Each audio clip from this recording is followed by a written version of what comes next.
അവരുടെ ജീവിതത്തിൽ ആ ഒരു ജീവിതം. അതുകൊണ്ട് നമ്മുടെ ജീവിതത്തിൽ ചെറിയ പിണക്കങ്ങൾ ഇണക്കങ്ങൾ വരും, കലവും ചട്ടിയൊക്കെ ആകുമ്പോൾ തട്ടിമുട്ടിയൊക്കെ ഇരിക്കും. അത് ഞണങ്ങാതെയും ഉടയാതെയൊക്കെ നോക്കണം. അല്ലാതെ നമ്മൾ പ്രശ്നം ഒന്ന് പറഞ്ഞ് രണ്ടാമത്തേന് തൊലാക്ക് ചൊല്ലിയിട്ട് ജമാഅത്ത് കമ്മിറ്റിക്ക് മുസ്ലിയാക്കന്മാർക്കൊന്നും കുഴപ്പമുണ്ടാക്കി വെക്കാതിരുന്നാൽ മതി. സന്തോഷമായിട്ട് നമ്മൾ ജീവിക്കണം. എല്ലായിടത്തും പ്രശ്നങ്ങളുണ്ട്, എല്ലായിടത്തും കുഴപ്പങ്ങളുണ്ട്, അത് നമ്മുടെ ജീവിതത്തിൽ മാത്രം. അതുകൊണ്ട് സഹോദരിമാർ ശ്രദ്ധിക്കേണ്ട കാര്യം, നമ്മുടെ ഭർത്താക്കന്മാരെന്ന് പറഞ്ഞാൽ അവരെ ആദരിക്കേണ്ടവരാണ്. റസൂലുള്ള പറഞ്ഞ എന്താണ്? നിന്റെ ഭർത്താവിന്റെ തലമണ്ട പഴുത്തിട്ട് 2 നാസ്വാദ്വാരങ്ങളിലൂടെ രക്തവും ചലവും ഇങ്ങനെ ചാലിട്ടെഴുകുമ്പോൾ നീ നിന്റെ നാവ് കൊണ്ട് ഒപ്പിയെടുത്തു കൊടുത്താൽ ഭർത്താവിനുള്ള കടമ നിർവഹിച്ചവളാകില്ല എന്ന് പറഞ്ഞാൽ, നീ ഭർത്താവ് ഒരു ജലദോഷം വരുമ്പോഴും മണ്ട പൊട്ടി ഒഴുകുമ്പോൾ നാക്കൊണ്ട് നക്കിയെടുക്കാൻ പോകണമെന്നല്ല ഇസ്ലാം. അങ്ങനെ ഒരിക്കലും ഒരു വൃത്തികെട്ട ഒരു പ്രവണതയ്ക്ക് ഇസ്ലാം കൂട്ടി നിൽക്കൂല. പക്ഷെ അതിന്റെ ഗൗരവം പറഞ്ഞു തന്നതാണ്. ഇത് പറഞ്ഞപ്പോൾ മാർസ പെൺകുട്ടി വേണം നമ്മളങ്ങ് ചെയ്തു കൊടുക്കാന്ന്. അത്രത്തോളം ഗൗരവത്തോടു കൂടി എടുക്കണം, അത്രത്തോളം പ്രാമുഖ്യം നമ്മൾ കാണണം. മാത്രമല്ല എന്റെ പ്രിയപ്പെട്ടവരെ, ഒരു കാര്യം കൂടി ഞാൻ പറയുകയാണ്. ഭർത്താവിന്റെ മുഖത്ത് നോക്കിയിട്ട് എന്തെങ്കിലും അസഭ്യത്തിന്റെ വാക്കുകൾ, സഭ്യതയില്ലാത്ത വാക്കുകൾ, അശ്ലീല ചുമയുള്ള വാക്കുകൾ, ഭർത്താവിന് ഇഷ്ടമില്ലാത്ത വാക്കുകൾ, എല്ലാവരുടെ മുന്നിൽ വെച്ച് ഭർത്താവിനെ നാണം കെടുത്തുന്ന വാക്കുകൾ പറഞ്ഞിട്ട് അവനെ കൊച്ചാക്കി കാണിച്ചാൽ, എന്റെ സഹോദരി, ആ സന്ദർഭത്തിൽ 7 ആകാശങ്ങൾക്കപ്പുറത്ത് നിന്ന് നിന്റെ ഭർത്താവിന് വേണ്ടി കാത്തിരിക്കുന്ന സുന്ദരിയായ ഒരു പെണ്ണ് വിളിച്ചു പറയുന്നു. ഏത് പെണ്ണാ?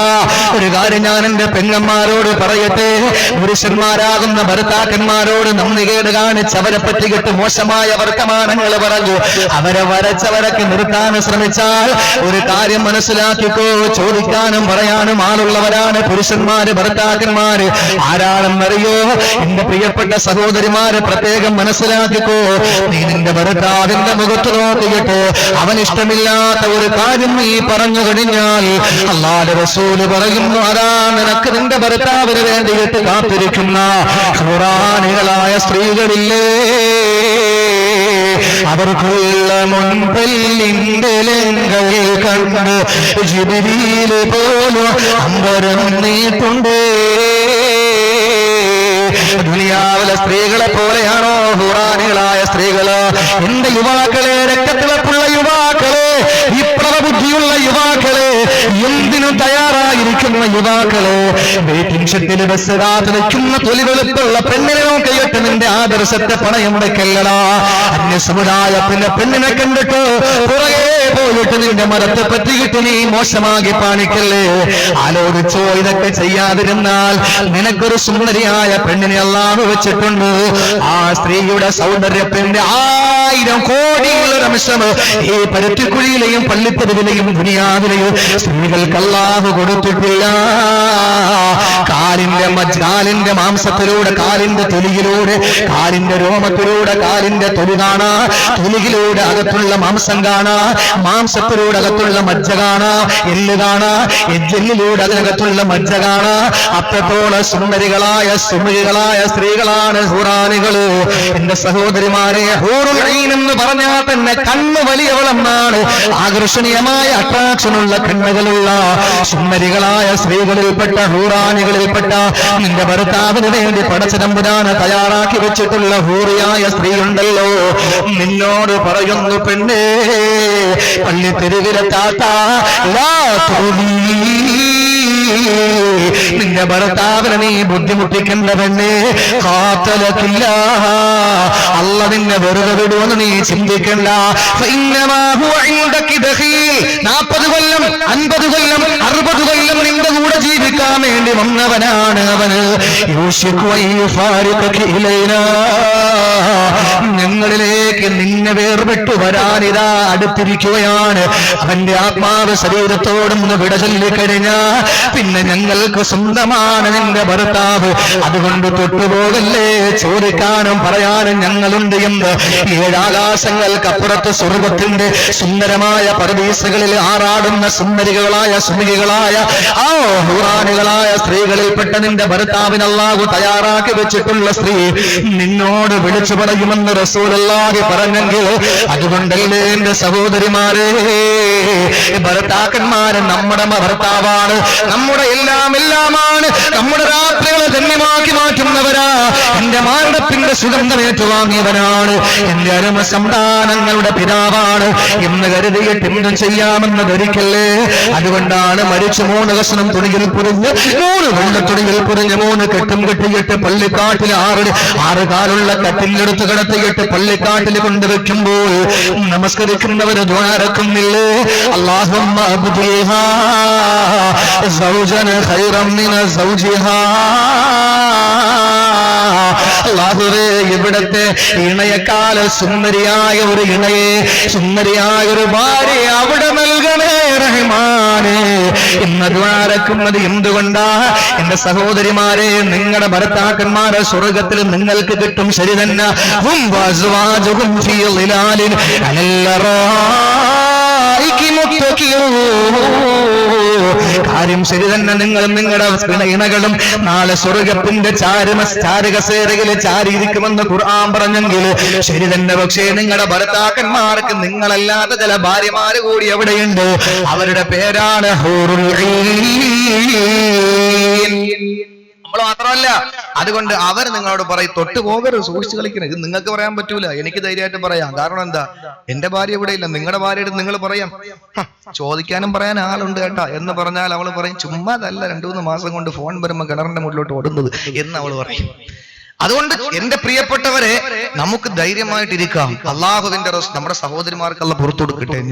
അവർ പറയുന്നത് എന്താ? ഉസ്താദേ, ഞങ്ങൾക്ക് സ്വാതന്ത്ര്യമേ തരുന്നില്ല ഇസ്ലാം, നിങ്ങൾക്ക് സ്വാതന്ത്ര്യം തരുന്നില്ല. അള്ളാഹു മക്കളെ കൊടുക്കുന്ന വിഷയത്തിൽ അള്ളാഹു പറഞ്ഞത് ഗിഫ്റ്റ് ഓഫ് ഗോഡ് യഹബുലി മൻ യശാഉ ഇനാസ. അള്ളാഹ് പറഞ്ഞത്, ആദ്യമായിട്ട് പറഞ്ഞത് പെൺകുട്ടികളെ അള്ളാഹു ഒരു വിഭാഗത്തിന് കൊടുക്കുന്ന, മക്കളെ കൊടുക്കുന്ന വിഷയം. ഞാനിത് വള്ളക്കടവിൽ പറഞ്ഞു. എന്റെ പ്രിയപ്പെട്ടവരെ, മക്കളെ വിഷയത്തിൽ നമ്മൾ മനസ്സിലാക്കണം. ആദ്യം അള്ളാഹ് പറഞ്ഞ സ്ത്രീകളെ നിങ്ങളെ പെൺകുട്ടികളെ നിങ്ങൾക്ക് തരുമെന്നാണ്. ഇത് വലിയ സ്വാതന്ത്ര്യം എന്താ? വീട്ടിൽ എന്തെങ്കിലും സാധനം വാങ്ങിക്കൊണ്ട് പോയാൽ ആൺകുട്ടിയും പെൺകുട്ടിയും ഉണ്ടെങ്കിൽ ആദ്യം കൊടുക്കേണ്ട പെൺകുട്ടിയുടെ കയ്യിലാണെന്ന് നബി മുഹമ്മദ് മുസ്തഫ. ഇത് വലിയ സ്വാതന്ത്ര്യം നിങ്ങൾക്ക് വേണം. പിന്നെ ആകെ നിങ്ങൾക്ക് പെട്രോൾ പമ്പിൽ നിൽക്കാൻ സമ്മതിക്കുന്നില്ല, അതുപോലെ തന്നെ മരം കയറാൻ സമ്മതിക്കുന്നില്ല. അതൊക്കെ പിന്നെ ഏത് ഇസ്ലാമ? ഒന്നും സമ്മതിക്കൂല എന്റെ സഹോദരിമാരെ. അതുകൊണ്ട് നിങ്ങൾ പഠിച്ചോളിൻ. അല്ലാഹു തആല നമ്മുടെ പാപങ്ങൾ മുഴുവനും കഴുകി ശുദ്ധിയാക്കുമാറാകട്ടെ. ചെയ്തു പോയ പാപം ഭർത്താവിന്റെ കൈ പിടിച്ചിട്ട് മാപ്പ് ചോദിക്കണം. എന്നിട്ട് മസലൊക്കെ പിടിച്ച് നിൽക്കും ഭർത്താക്കന്മാരെങ്കിലും ഇന്നത്തെ ദിവസം കഴിഞ്ഞിട്ട് മതി. കാരണം ഇന്നിപ്പോ ഇത് കേട്ടോണ്ട് പോയിട്ട് ധൈര്യമായിട്ട് വരും, 2 തൊണ്ടേക്കാനൊക്കെ എന്നൊക്കെ ആക്കും. അപ്പൊ അതുകൊണ്ട് നമ്മളൊരു കാര്യം മനസ്സിലാക്കി, എന്തായിരുന്നാലും നമ്മൾ ബഹുമാനിക്കേണ്ടവരാണ് അവരും. ഇത് വിഷയം പറയുമ്പോൾ സ്ത്രീകൾക്ക് ഒട്ടും ഇഷ്ടപ്പെടൂല. കാരണം ഇത് ഞാൻ ഇവിടെ വരുന്നതിന് മുമ്പ് ഞാനൊരു മഹലിൽ ജോലി നോക്കിയിട്ടുണ്ട്. ആ മഹലിൽ സ്ത്രീകളുടെ ക്ലാസ്സിൽ ഈ വിഷയം പറഞ്ഞിട്ട് അവിടെ മതപ്രസംഗം ഉണ്ടായിരുന്നപ്പോൾ അവിടെയും ഇതിന് സമാനമായ മറ്റൊരു വിഷയം പറഞ്ഞപ്പോൾ ഒരു സഹോദരി ഒരു കത്ത് കൊടുത്തിട്ട്, ഉസ്താദെ, സ്ത്രീകളുടെ വിഷയം മാത്രം നിങ്ങൾ പറയുന്നു, എന്തുകൊണ്ട് പുരുഷന്മാരുടെ വിഷയം പറയുന്നില്ല? അവർക്ക് സ്ത്രീകളോടുള്ള കാര്യം കൂടി പറയും, എങ്കിലല്ലേ നമുക്ക് സന്തോഷമാവും, നമ്മുടെ വീട്ടിൽ സന്തോഷകരമായ ജീവിതം നയിക്കാൻ പറ്റൂ. കാരണം എന്താണ്? ഒന്നും അല്ലെങ്കിൽ ആ സഹോദരി പറയാണ്, ഉസ്താദെ, എന്നും ഇടിയും തൊഴിയുക, അതുകൊണ്ടൊന്ന് പഠിപ്പിച്ചു കൊടുക്കുന്നു എന്ന് പറഞ്ഞു വിടുന്നു. അപ്പൊ ഇതാണ് എല്ലാവർക്കും ഇൻഷാ അല്ലാഹ് പുരുഷന്മാർ എങ്ങനെ ആയിരിക്കണം, പുരുഷന്മാർ ആരായിരിക്കണം എന്നൊക്കെ ഇൻഷാ അല്ലാഹ്. ആ സ്ഥലത്തിന്റെ പേരെന്താ? മൂന്നാറ്റുമുക്ക് ഇൻഷാ അല്ലാഹ് 8, 9, 10 ഒക്ടോബർ 8-ാം തീയതി ഞാനും 9, 10 നൗഷാദ് ബാഗോയി ഇൻഷാ അല്ലാഹ് അവിടെ പറയാം. ഏതായിരുന്നാലും എന്റെ പ്രിയപ്പെട്ട സഹോദരങ്ങളെ, ഒന്നാമത്തെ വിഷയം നാവ് കൊണ്ട് ഭർത്താവിനെ ബുദ്ധിമുട്ടിക്കുന്നവരാണ്. അതവിടെ നിൽക്കട്ടെ, ബാക്കി ചർച്ച ചെയ്യാൻ സമയമില്ല. രണ്ടാമത്തെ വിഷയം ബാക്കിയുള്ള വിഷയം വളരെ ഗൗരവമായ വിഷയമാണ്. അപ്പൊ ഒന്നാമത്തെ വിഭാഗം നാവ് കൊണ്ട് ഭർത്താവിനെ ബുദ്ധിമുട്ടിക്കുന്നവരാണ് നരകത്തിന്റെ അവകാശികൾ. രണ്ടാമത്തെ ഏതാ? സഹോദരിമാരെ ശ്രദ്ധിച്ചു കേട്ടോ. രണ്ടാമത്തെ വിഭാഗം ചില ഭാര്യമാര് ഭർത്താക്കന്മാരെ വിളിക്കുന്നത് എന്താ? ഭർത്താവിനെ വിളിക്കുന്നത് കാലം വരുന്നു എന്നാണ്. കാലം വരുന്നു എന്ന് പറഞ്ഞാൽ നമ്മൾ എന്തിക്കും മലക്കായിരിക്കുന്നത്. കാരണം കാലൻ എന്ന് പറയുന്നത് അമുസ്ലിം സഹോദരങ്ങൾ കാലൻ എന്നാണ് അതിനെ പറ്റിയിട്ട്, മാലാകമാരെന്ന് നമ്മൾ വിളിക്കുമ്പോൾ അവര് അതിനെ പറ്റിയിട്ടാണ് പറയുന്നത്. അതുകൊണ്ടാണല്ലോ കുഞ്ഞൻ നമ്പ്യാർ തന്നെ പറഞ്ഞത്, മരണത്തിൽ കാലനെ പറ്റി പറഞ്ഞപ്പോൾ വൃദ്ധന്മാരൊരു കൂട്ടം നിറഞ്ഞു ഭൂതലം തന്നിൽ കഴിവില്ല കാലാനില്ല മുത്തച്ഛനമോ കണ്ടു മുത്തച്ഛാനിരിക്കുന്നു മുത്തച്ഛാനവാനുള്ള മുത്തച്ഛൻ മരിച്ചില്ല. കാലനില്ല എന്ന് പറഞ്ഞാൽ മലക്ക് വരൂലെന്നാണ് അതിന്റെ അർത്ഥം. ഭാര്യമാര് ചില ഭർത്താക്കന്മാരെ വിളിക്കുന്ന കാലൻ എന്നാണ്, കാലമാടൻ. ഭർത്താവിന്റെ ഉമ്മയെ വിളിക്കുന്ന ഭദ്രകാളി സൈനമ്പി എന്തൊക്കെ പേരുകളാണ്. നാളെ നമ്മൾ ഇതുപോലെ അമ്മായി, അമ്മ, നാത്തും. അതുകൊണ്ടല്ലേ ഒരു സ്ത്രീ എടുത്ത് ചോദിക്കുകയാണ് ഏറ്റവും നല്ല കുടുംബജീവിതം നയിക്കുന്ന ആരാ? അപ്പൊ ആ സ്ത്രീ പെട്ടെന്ന് പറഞ്ഞു ആദമു ഹവ്വായാണ്, സംശയമൊന്നുമില്ല. ചോദിച്ചപ്പോ പറയും അവർക്ക് നാത്തുമാരും ഇല്ല, അമ്മായി, അമ്മയില്ല. ഇതാണ് അവർക്ക് ആകെ ശല്യം രണ്ടുപേരുമാണ്. എന്റെ പ്രിയപ്പെട്ടവരെ, നാളെ വളർന്നു വരുമ്പോ നമ്മളൊരു അമ്മായി അമ്മ ആകും, നമുക്ക് മരുമക്കളുണ്ടാകും, അപ്പൊ നമുക്ക് നാത്തുമാരുണ്ട്. ഇങ്ങനെയൊന്നും ആരും ചിന്തിക്കാറില്ല. അപ്പോഴുള്ളത് എല്ലാം അപ്പോഴെപ്പോഴാണ് എന്റെ പ്രിയപ്പെട്ടവരെ. അതുകൊണ്ട് ഒരു കാര്യം മനസ്സിലാക്കിക്കോ. രണ്ടാമത്തെ വിഭാഗത്തിലേക്ക് ഞാൻ കടക്കുക. അല്ലാഹുവിന്റെ റസൂൽ പറഞ്ഞു, രണ്ടാമത്തെ വിഭാഗം ഏതാണ്? ഇംറഅത്തുൻ ദുർസ്തിയാ ലാ തസ്തുറു നഫ്സഹാ മിനർ റിജാൽ. പുരുഷന്മാരിൽ നിന്ന് ശരീരം മറയ്ക്കാത്തവളാണ്, ശരീരം മറയ്ക്കാത്തവരാണ്. അന്യ പുരുഷന്മാരെ കാണിച്ചുകൊണ്ടുള്ള വസ്ത്രം ധരിക്കുന്നവരാ. നിബിധങ്ങൾ ആരെയെങ്കിലും പറ്റിയിട്ട് ഞാൻ കാണാതിരിക്കട്ടെ എന്ന് പറഞ്ഞെങ്കിൽ റസൂലുള്ളാഹി പറഞ്ഞ ഒന്നാമത്തെ വിഭാഗം അവരാണ്. വസ്ത്രം ധരിച്ചിട്ടുണ്ടോ? ഉണ്ട്. ഇല്ലേ? ഇല്ല. ഈ ഒരു അവസ്ഥയിൽ ശരീരത്തിന്റെ മുഴുവൻ പുറത്ത് കാണുന്ന വസ്ത്രമാകട്ടെ, അതല്ലെങ്കിൽ അർദ്ധനഗ്നകളാകട്ടെ, അതല്ലെങ്കിൽ ധരിച്ചിട്ടുണ്ട് പക്ഷേ എല്ലാം പുറത്താ. ഈ അവസ്ഥയിൽ നടക്കുന്ന പെണ്ണേ, രണ്ടാമത്തെ വിഭാഗം നീയാണെങ്കിൽ നിനക്ക് വേറൊരു ജോലി കൂടിയുണ്ട്. എന്തെന്നറിയോ?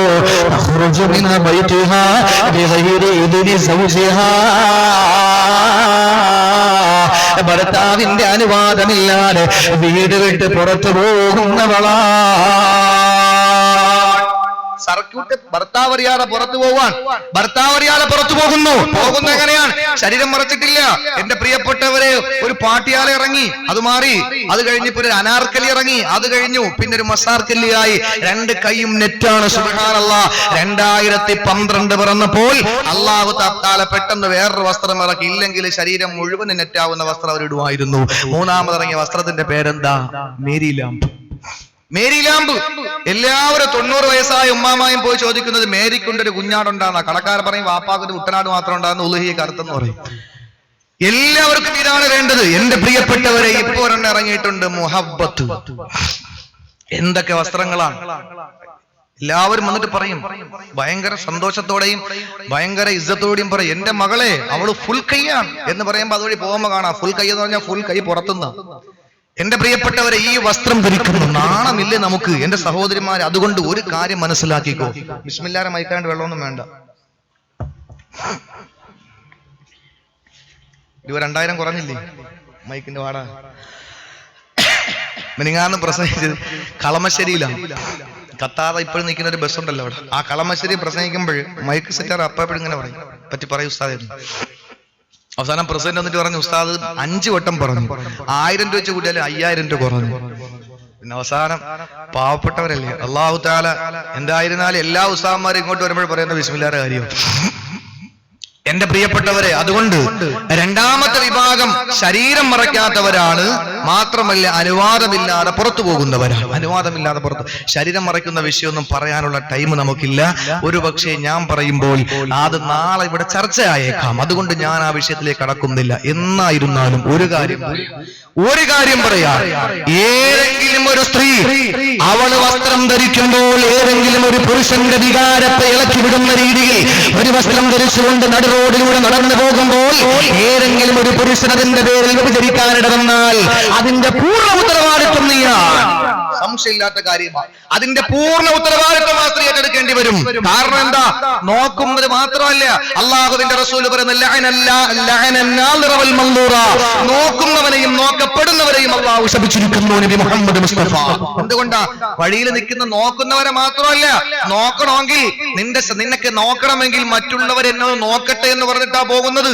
എന്റെ പ്രിയപ്പെട്ടവരെ, അപ്പൊ നോക്കാൻ വേണ്ടിയിട്ട് അതിന് കാരണമാകുന്നതിന് നീ വസ്ത്രം ധരിച്ചു കഴിഞ്ഞാൽ അതിന് മുഴുവൻ കാരണങ്ങളും ഉത്തരവാദിത്വവും നിന്റെ മണ്ടയിൽ തലയിൽ കെട്ടിവെക്കുന്നതിന് സംശയമില്ല.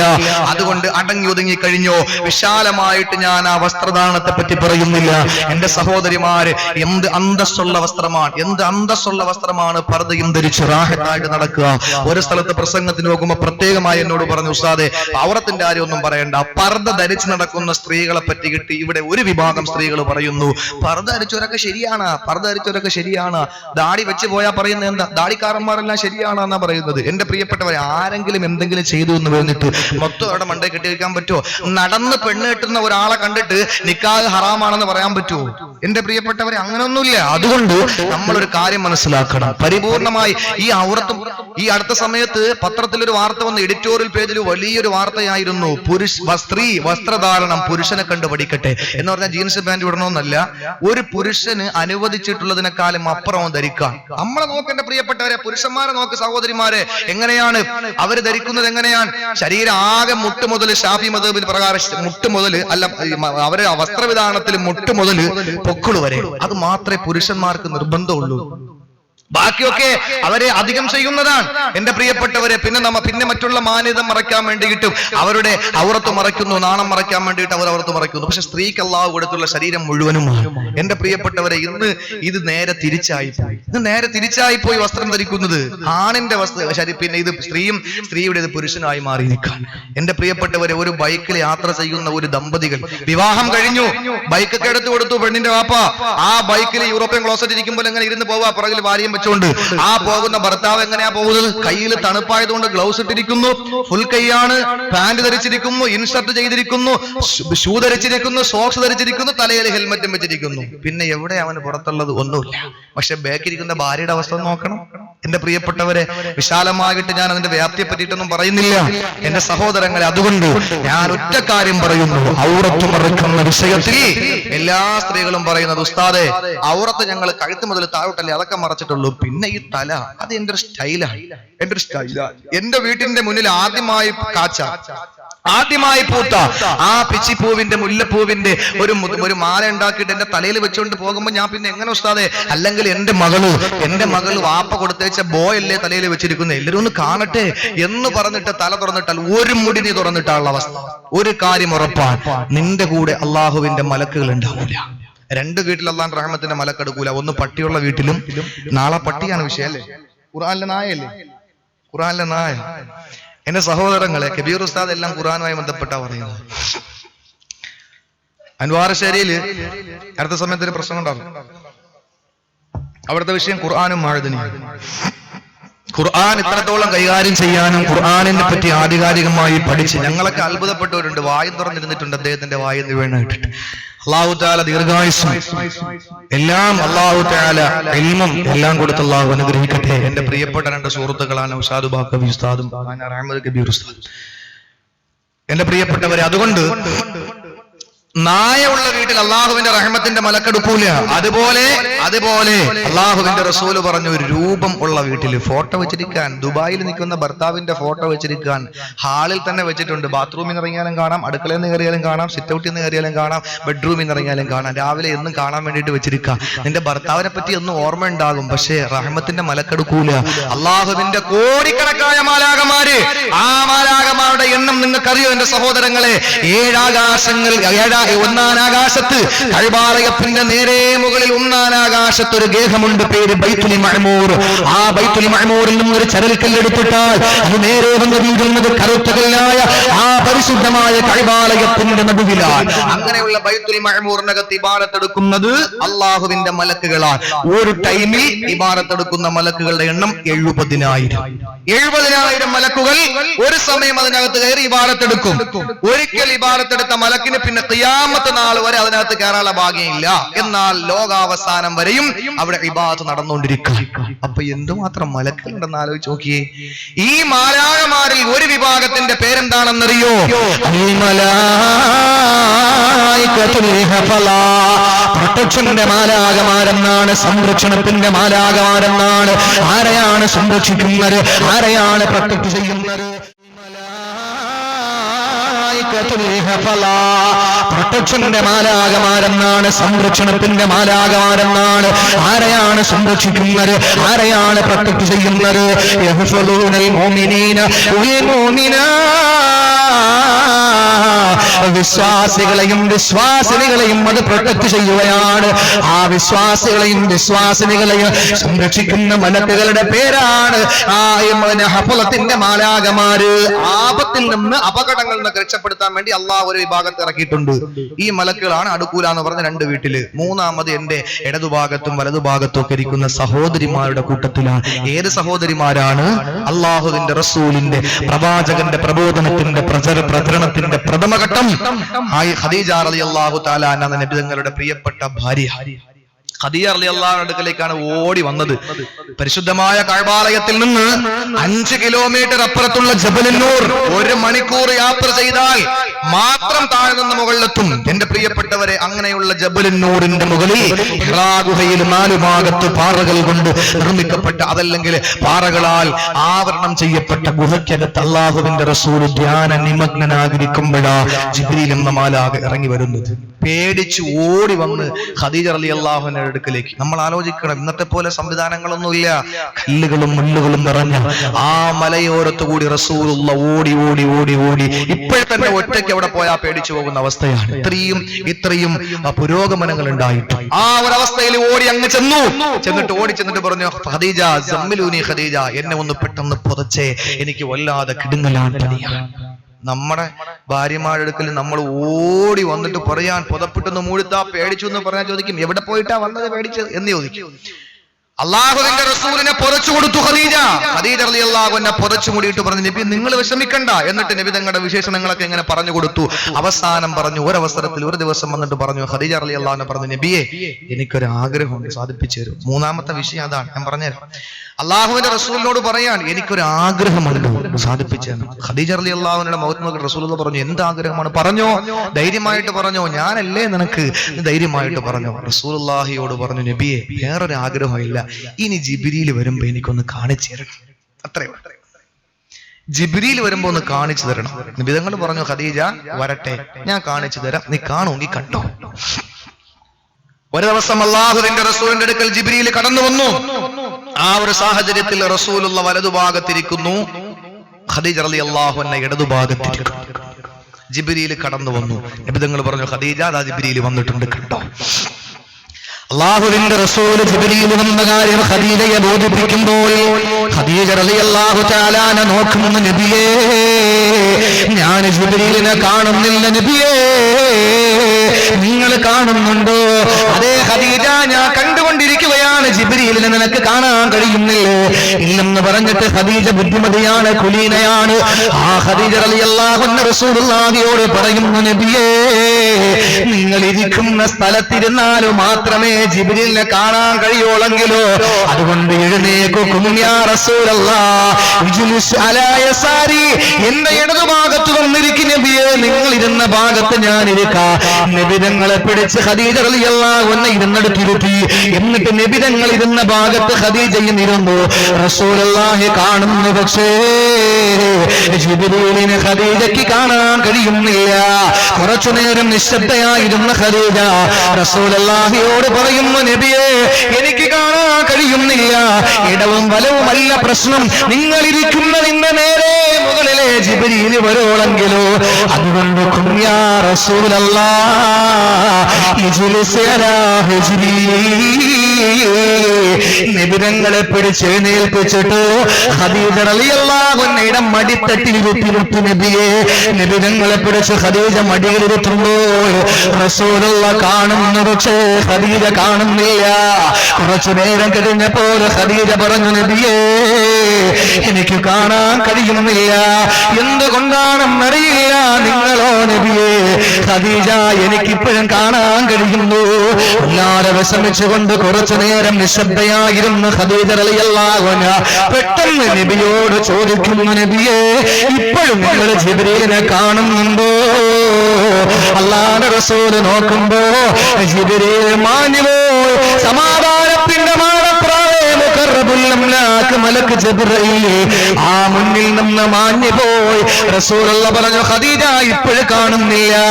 അപ്പോൾ ഖദീജ എഴുന്നേറ്റ് റസൂലുള്ളാഹിയെ പിടിച്ചുകൊണ്ട് പറയുന്നു, നബിയേ നബിയേ നബിയേ, വല്ലാഹി ആ വന്നത് മലക്കാണ്, ആ വന്നത് ഒറിജിനൽ മലക്ക് ജിബ്രീലാണ്.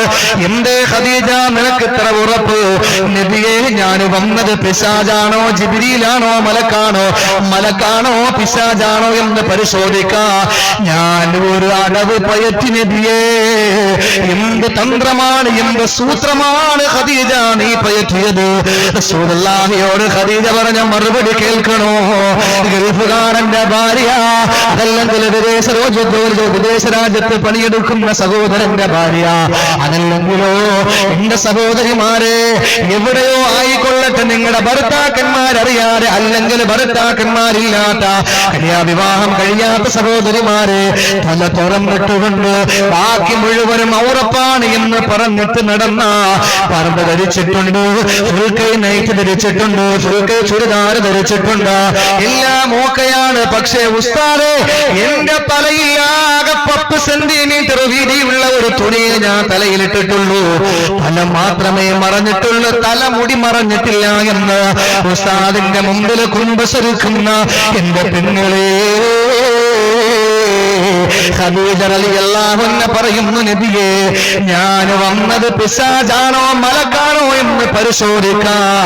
എന്റെ തലയിൽ കിടന്ന തട്ടം ഞാൻ അങ്ങ് മാറ്റി 2-3 മുടി ഞാൻ എടുത്ത് പുറത്തിട്ടു മുസ്തഫ. അപ്പോഴാണ് ജിബ്രീൽ മാഞ്ഞു പോയത്. അതേ റസൂലുള്ള പറഞ്ഞു, ഖദീജ, ഒരു മലക്കിന് പെണ്ണിന്റെ ഔറത്ത് കാണുന്നത് ലജ്ജയാണ്, വെറുപ്പാണ്, അറപ്പാ. ഇബ്ലീസായിരുന്നെങ്കിൽ, പിശാചായിരുന്നെങ്കിൽ അവിടെ നിന്ന് ആ തലമുടിയുടെ സൗന്ദര്യം കണ്ടിട്ടേ പോകുമായിരുന്നുള്ളൂ. മലക്കുകളാണെങ്കിൽ അവർ മാറിപ്പോകും. ഏത് മലക്കുകളാൽ? മലായികത്തുൽ ഹഫള, പ്രൊട്ടക്ഷന്റെ മാലാകമാരാ. പെങ്ങളെ, നിന്നെ പ്രൊട്ടക്ട് ചെയ്യണ്ടേ, നിന്നെ സംരക്ഷിക്കണ്ടേ, അപകടത്തിന് സംരക്ഷിക്കണ്ടേ, ആപത്തിന് സംരക്ഷിക്കണ്ടേ. അതുകൊണ്ട് തലയുടെ ഒരു രൂപം തുറന്നിട്ട് നടന്ന മലക്കുകൾ നിന്റെ കൂടെ വരൂല പെങ്ങള്. പിശാചിന്റെ സങ്കേതമായിരിക്കും നിന്റെ പുറകെ, നിഴല് പോലെ പിശാചായിരിക്കും വരുന്നത്. അതുകൊണ്ട് ഓർത്തോ, വഴിയരികിലെ വെയിറ്റിംഗ് ഷെഡിന്റെ മുമ്പിൽ തൊലിവെളുത്ത സ്ത്രീയുടെ ശരീരത്തിന്റെ അവയവങ്ങളുടെ നഗ്നതകൾ കാണാൻ വേണ്ടി കാത്തിരിക്കുന്നവരെ, നിങ്ങൾ ഇബ്ലീസിന്റെ കുഞ്ഞന്മാരാ, ഇബ്ലീസിന്റെ മക്കളാ. മലക്കുകളുടെ കൂട്ടത്തിൽ നിങ്ങളെ പെടുത്താൻ കഴിയില്ല. അതുപോലെ ശരീരത്തിന്റെ തലമുടി തുറന്നിട്ട് കൊണ്ട് നടന്ന ഒരിക്കലും നിനക്ക് മലക്കുകളുടെ സാന്നിധ്യം ഉണ്ടാകില്ല. നമ്മുടെ സഹോദരിമാരെ അല്ലാഹു കാത്തുരക്ഷിക്കട്ടെ. ഇത്ര ഞാൻ പറയുന്നുള്ളൂ, തലമുടിയുടെ കാര്യം മാത്രമേ പറയുന്നുള്ളൂ. തലമുടിക്ക് ഇത്രയാണെങ്കിൽ ബാക്കിയുള്ള ശരീരത്തിന്റെ അവയവങ്ങൾക്ക് എന്തായിരിക്കും അവസ്ഥ? എന്താണ് എന്റെ പ്രിയപ്പെട്ടവരെ? നട്ടുച്ച സമയത്ത് ഓഡിറ്റോറിയത്തിൽ വിഷം വെട്ടിയ വയറുമായി വരുന്ന ചെറുപ്പക്കാർക്ക് ആവി പറക്കുന്ന ബിരിയാണി വേണ്ട. അവരെ നോക്കുന്നത് ഈ ഓഡിറ്റോറിയത്തിന്റെ മൂലകിലെ ചമഞ്ഞിരിക്കുന്ന ചലിക്കുന്ന ജുവല്ലറി ആയിരിക്കുന്ന ആ പെണ്ണിലേക്കാണ് നോട്ടം എന്റെ പ്രിയപ്പെട്ടവരെ, ആ മാംസപിണ്ഡത്തിലേക്ക്. അതിന് വഴിവെച്ചു കൊടുക്കും നമ്മുടെ സഹോദരിമാർ. അതുകൊണ്ട് പുറത്ത് തുണി ഉടുക്കാനല്ലേ പറയുന്നത് എന്റെ സഹോദരിമാർ. അതുകൊണ്ട് നമ്മൾ ഔറത്ത് മറയ്ക്കുന്നവരാവുക. അത് ചിലപ്പോൾ നിങ്ങൾക്ക് കുറെ നിർദ്ദേശങ്ങളൊക്കെ തരും. അതുകൊണ്ട് ഏതായിരുന്നാലും അതിലേക്ക് ഞാൻ കടക്കുന്നില്ല. പിന്നെ ആ സ്ത്രീക്ക് വേറെ സ്വഭാവം കൂടെ ഉണ്ട്, അനുവാദം ഇല്ലാതെ പുറത്തു പോവുക, ഭർത്താവ് അറിയാതെ പുറത്തു പോകുന്ന ഒരു സ്വഭാവം. ഭർത്താവ് വിദേശത്താണ്, പാവപ്പെട്ടവൻ വിദേശ രാജ്യത്ത് നിൽക്കാൻ, ഇതൊന്നും ഭർത്താവ് അറിയുന്നില്ല, ഭാര്യ ഇവിടെ സർക്കിട്ടാ. എന്റെ പ്രിയപ്പെട്ടവരെ, ലാൻഡ് ഫോൺ ആണെങ്കിൽ പണ്ട് ലാൻഡ് ഫോണിൽ വിളിക്കുമ്പോൾ വീട്ടിലുണ്ടോ ഇല്ലെന്ന് അറിയാം. ഇപ്പൊ ലാൻഡ് ഫോണിന്റെ കാര്യമൊക്കെ മാറിയില്ലേ, ഇപ്പൊ മൊബൈൽ ആയല്ലോ. ഇപ്പൊ ഒരു വിരലിന്റെ നീളവും വീതിയുള്ള മൊബൈൽ വരെ ഉണ്ട്. ഇനി ഇൻഷാ അല്ലാഹ് വിരൽ പുച്ഛത്തിന്റെ വീതിയും ഉള്ള മൊബൈൽ വരും. പിന്നെ ഇനിയിപ്പോ ഈ കണ്ണില് കണ്ണാടി വെക്കാൻ നാണക്കേടുള്ളവർ എന്ത് ചെയ്യുന്നറിയുമോ? കണ്ണിലൊരു ലെൻസ് വെക്കും. അതുപോലെ ഇനി ഒരു സാധനം കിട്ടും, അത് വാങ്ങി ചെവിക്കകത്തോട്ട് കയറ്റി വെച്ചിരുന്നാൽ നമുക്ക് ധൈര്യമായിട്ട് ആരും കാണാതെ നടന്നു പോകുമ്പോൾ സംസാരിച്ചാൽ മാത്രം മതി. അങ്ങനത്തെ മൊബൈലൊക്കെ ഇറങ്ങും. എല്ലാം മാറി വരികയല്ലേ, എല്ലാം മാറി വരികയാണ്. ഇൻഷാ അല്ലാഹ് മൂന്നാറ്റുമുക്കി നമുക്ക് പറയണം, മദ്യപാനത്തിന്റെ പേരൊക്കെ മാറി. ഇപ്പൊ എല്ലാവരും പണ്ടൊക്കെ ചോദിക്കുന്ന മദ്യപിക്കാറുണ്ടോ എന്നാ ചോദിക്കുന്നത്, അതൊക്കെ മാറി. ഇപ്പൊ എല്ലാവരും ചോദിക്കുന്ന കള്ളുകുടി എന്നൊക്കെ മാറ്റിയിട്ട് ഇപ്പൊ ചോദിക്കുന്ന വെള്ളം അടിക്കാറുണ്ടോ എന്ന് വെച്ചാൽ വെള്ളം അത് ഒഴിച്ചുവിടാൻ പറ്റാത്ത കാര്യമാണല്ലോ, അതും മാറി. ഇപ്പൊ ചോദിക്കുന്നത് കഴിക്കാറുണ്ടോ എന്നാ. ഈ കഴിപ്പും വെള്ളം കൂടിയൊക്കെ ഒഴിച്ചുവിടാൻ പറ്റാത്ത കാര്യമാണ്. അങ്ങനെ ആയിരിക്കാം. 2015 നമ്മൾ ജീവിച്ചിരിക്കുകയും നോക്കിയോ, അന്ന് എല്ലാവരും പരസ്പരം ചോദിക്കുന്നതായിരിക്കും, ശ്വാസം വിടാറുണ്ടോ എന്ന് ചോദിക്കും. അതിന്റെ അർത്ഥം എന്താ? മദ്യപിക്കാറുണ്ടോ എന്നായിരിക്കും. കാരണം മനുഷ്യന് ഒഴിച്ചുവിടാൻ പറ്റാത്ത കാര്യമായിട്ട് എല്ലാത്തിന്റെയും പേര് മാറി വന്നിരിക്കാൻ. അതുകൊണ്ട് എന്റെ പ്രിയപ്പെട്ടവരെ, പള്ളികളിൽ നോക്ക്, പള്ളികളിൽ പണ്ട് കാലങ്ങളിൽ ഒന്നിന്റെ ആവശ്യമില്ല. ഇപ്പൊ പള്ളികളിൽ ഇടക്കാലങ്ങളിൽ പള്ളികൾ എഴുതി വെക്കും, മൊബൈൽ ഫോൺ ഓഫ് ആക്കുക. ഇപ്പൊ അതും മാറ്റി, ഒരു പള്ളിയിലും ഓഫ് ആക്കുക. പഴയ സ്റ്റിക്കർ ആണെങ്കിൽ അങ്ങനെ തന്നെ ഉണ്ടായിരിക്കും. ഇപ്പൊ അതും മാറ്റി എഴുതി വെച്ചിരിക്കുക, മൊബൈൽ ഫോൺ സൈലന്റ് ആക്കുക. അങ്ങനെ ആയിരിക്കും. TV കണ്ടുകൊണ്ടിരിക്കുന്ന, പണ്ട് TV ഇല്ല, ഇപ്പൊ TV കണ്ടുകൊണ്ടിരിക്കുന്ന TV കണ്ടുകൊണ്ടിരിക്കുന്ന പേരക്കുട്ടികളോട് ഉമ്മാമ പറയാൻ, മക്കളെ ബാങ്ക് വിളിക്കാൻ നിങ്ങൾ ഓഫാക്ക് എന്ന് പറയുന്ന കാലം ഉണ്ടായിരുന്നു. ഇപ്പൊ അത് മാറി. ഇപ്പൊ ഉമ്മാമാര് പറയും, മക്കളെ ബാങ്ക് വിളിക്കാൻ ഓളയും കുറച്ച് വെക്ക് മക്കളെ. ഇൻഷാ അല്ലാഹ് ഒരു 5 കൊല്ലം കഴിയട്ടെ, ആ ഉമ്മാമാര് പറയും, മക്കളെ ബാങ്ക് വിളിക്കാൻ, അതുകൊണ്ട് ഇംഗ്ലീഷ് ചാനൽ മാറ്റിയിട്ട് മലയാളാക്കിക്കോ എന്ന് പറയും. ആ ഒരു കാലഘട്ടം വരാൻ പോവാൻ. ഉമ്മാമാര് ഒരു കസേര ഇരുന്നിട്ട് തസ്ബീഹ് മാലയും മറച്ചുകൊണ്ടിരുന്ന ഉമ്മാമാരൊക്കെ, അവർക്ക് എന്നോട് ദേഷ്യം പറഞ്ഞു. എന്തായിരുന്നാലും ഞാൻ പറയാം, അവരിത് കേട്ടാൽ അവർക്ക് ഇതൊക്കെ കേൾക്കണം, ഉസ്താദെ നിങ്ങൾ പറയുന്നത് ശരിയാണ് എന്നൊക്കെ പറയാൻ. ഏതായിരുന്നാലും പണ്ടുള്ള ഉമ്മാമാരൊക്കെ അങ്ങനെ ആയിരുന്നു. ഒരു കസേര ഇരുന്നിട്ട് മറ്റേ കസേര പിന്നെ സുജൂദ് ചെയ്തും തസ്ബീഹ് മാലയൊക്കെ ഇരിക്കുകയാണ്. ഇപ്പൊ അങ്ങനെയല്ല. ഒരു കസേര ഇരുന്നിട്ട് മറ്റേ കസേര കാല് വെച്ചിട്ട് വലത്തെ കയ്യിൽ റിമോട്ടും ഇടത്തെ കയ്യിൽ കൊട്ടൻ ചുക്കാതെ തൈലും, ആ മുട്ടും തടവിയിരുന്ന ചാനൽ മാറ്റുന്നത്. കാരണം എണീക്കാൻ പോലും വയ്യ. ആ ഒരവസ്ഥയാണ്. എല്ലാം മാറി തിരിഞ്ഞു. അതുകൊണ്ട് പഠിച്ചോ എന്റെ പ്രിയപ്പെട്ട സഹോദരങ്ങളെ. പുരുഷന്മാരോട് പറയാൻ ഇൻഷാ അല്ലാഹ് എന്റെ പ്രഭാഷണത്തിന്റെ അവസാനത്തിൽ ഓർക്കുമെങ്കിൽ അവിവാഹിതകളായ സഹോദരിമാരെ പറ്റി ഒരു വാക്ക് ഞാൻ പറയും. നല്ല സ്വഭാവമുള്ള, നല്ല ആരോഗ്യമുള്ള ഭർത്താവിനെ നമുക്ക് കിട്ടണമെങ്കിൽ ഒറ്റ കാര്യം നിങ്ങൾ ചെയ്യണം. ഇൻഷാ അല്ലാഹ് ലാസ്റ്റ് പറയാം. എന്റെ സഹോദരിമാരെ, അള്ളാഹുവിന്റെ റസൂല് പറഞ്ഞ രണ്ടാമത്തെ വിഭാഗത്തിന്റെ ഒരു കുറ്റം കൂടി അവർക്കുണ്ട്. എന്താണെന്ന് പറയാം, അനുവാദം ഇല്ലാതെ പുറത്തു പോകും. ഇത് വിശാലമായിട്ട് പറയാൻ നമുക്ക് സമയമില്ല. ഏതായിരുന്നാലും ഒരു കാര്യം പറയാം, ഗൾഫിൽ നിന്നൊക്കെ വരുമ്പോഴും നല്ല പെർഫ്യൂം കൊണ്ടുവരും ഭർത്താക്കന്മാര്. അത് ഭാര്യയെ കൊടുത്തിട്ട് പോകുക. ആകെ വരുന്നത് 54 ദിവസം. അതിൽ ഒരു ദിവസം ഇങ്ങോട്ട് വരുന്നു, ഒന്ന് അങ്ങോട്ട് പോകുന്നു, ബാക്കി 52. 52-ല് 40 ദിവസം ജീവിതം നടക്കൂ. ബാക്കി 10 ദിവസവും അങ്ങോട്ട് പോക്ക് ഇങ്ങോട്ട് പോക്ക് എല്ലാം വെപ്രാളമാണ്. ഈ 40 ദിവസം കൊണ്ട് എത്ര ചെറിയ സ്പ്രേ ആണെങ്കിലും അടിച്ചു തീരൂല. അത് അവൾ അടിക്കുകയും ഇല്ല. കാരണം ഭർത്താവിന്റെ മുമ്പ് എങ്ങനെ എന്നാലും കുഴപ്പമില്ലല്ലോ. പേസ്റ്റ് ഇരുന്നാലും മീമുള്ളിരുന്നാലും ഒരു കുഴപ്പമില്ല, പല്ല് വെച്ചില്ലെങ്കിലും കുഴപ്പമൊന്നുമില്ല. പക്ഷെ ഭർത്താവ് പോകുമ്പോഴല്ലേ അണിഞ്ഞൊരുങ്ങി നടക്കേണ്ടത്. സഹോദരിമാര് പറയുന്നത് അങ്ങനെയാണ്. ഇവിടെ 2 കീറൽ വന്നു, ഇവിടെ ഈ നൈറ്റി ഒട്ടും കൊള്ളൂല, അതെന്തായാലും വീട്ടിയിടാം. പിന്നെ നല്ല ഒരെണ്ണം കിട്ടിയപ്പോൾ അത് എവിടെയെങ്കിലും പോകുമ്പോ ഇടാം. എന്തിനു വേണ്ടിയിട്ടാ? വീട്ടിൽ ഇരിക്കുമ്പോൾ നിങ്ങളല്ലേ കാണും, വേറെ ആരും കാണാനില്ലല്ലോ. അതുകൊണ്ട് കീറിയാലും കുഴപ്പമില്ല, അതല്ലെങ്കിൽ കൊള്ളൂലെങ്കിലും കുഴപ്പമില്ല, നിങ്ങൾ അങ്ങ് സഹിക്കുമല്ലോ. എന്തായാലും തലയിൽ വെച്ചല്ലോ. ഒരു ഭർത്താവും ഭാര്യയായിട്ട് സംസാരിക്കാൻ, ഭാര്യ ചോദിക്കുന്നു, ഭാര്യ ചോദിക്കുന്നു, അടുത്ത നാളെ നമ്മുടെ വെഡിങ് ആനിവേഴ്സറിയാ, നിങ്ങളൊന്നും അറിഞ്ഞില്ലേ? അപ്പൊ ഭർത്താവ് പറഞ്ഞു, ആരെങ്കിലും ദുരന്തം ഓർക്കാൻ, ആരെങ്കിലും ദുരന്തത്തെ പറ്റി ഓർക്കുവോ? ദുരന്തം ആരും ഓർക്കാറില്ല. എന്തായിരുന്നാലും നാളത്തെ പ്രോഗ്രാം എന്താ? ഭർത്താവ് പറഞ്ഞു, നാളെ എന്താന്ന് എന്റെ വീടിന്റെ മുമ്പിൽ ഞാനൊരു കരിങ്കൊടി നാട്ടാൻ പോവാ. ദുരന്തത്തിന്റെ 1ാം വാർഷികം. അതുകൊണ്ട് എന്റെ പ്രിയപ്പെട്ട സഹോദരങ്ങളെ, സഹോദരിമാരെ, ഈ വിഷയം ഗൗരവത്തോടുകൂടി നിങ്ങൾ എടുക്കണം. ഭർത്താക്കന്മാര് വിദേശത്ത് നിന്ന് കൊടുക്കുന്ന ഈ പെർഫ്യൂം അത് അടിക്കാതെ വെച്ചിട്ട് ഭർത്താവ് നാട്ടിൽ ഗൾഫിൽ പോകുമ്പോ വീണ്ടും അത് അടിച്ചുകൊണ്ട് നടക്കുന്ന ഒരു സ്വഭാവം, അട്രാക്ഷനുള്ള വസ്ത്രം എടുത്ത് നടക്കുന്ന ഒരു സ്വഭാവം, അത് മാറ്റണം.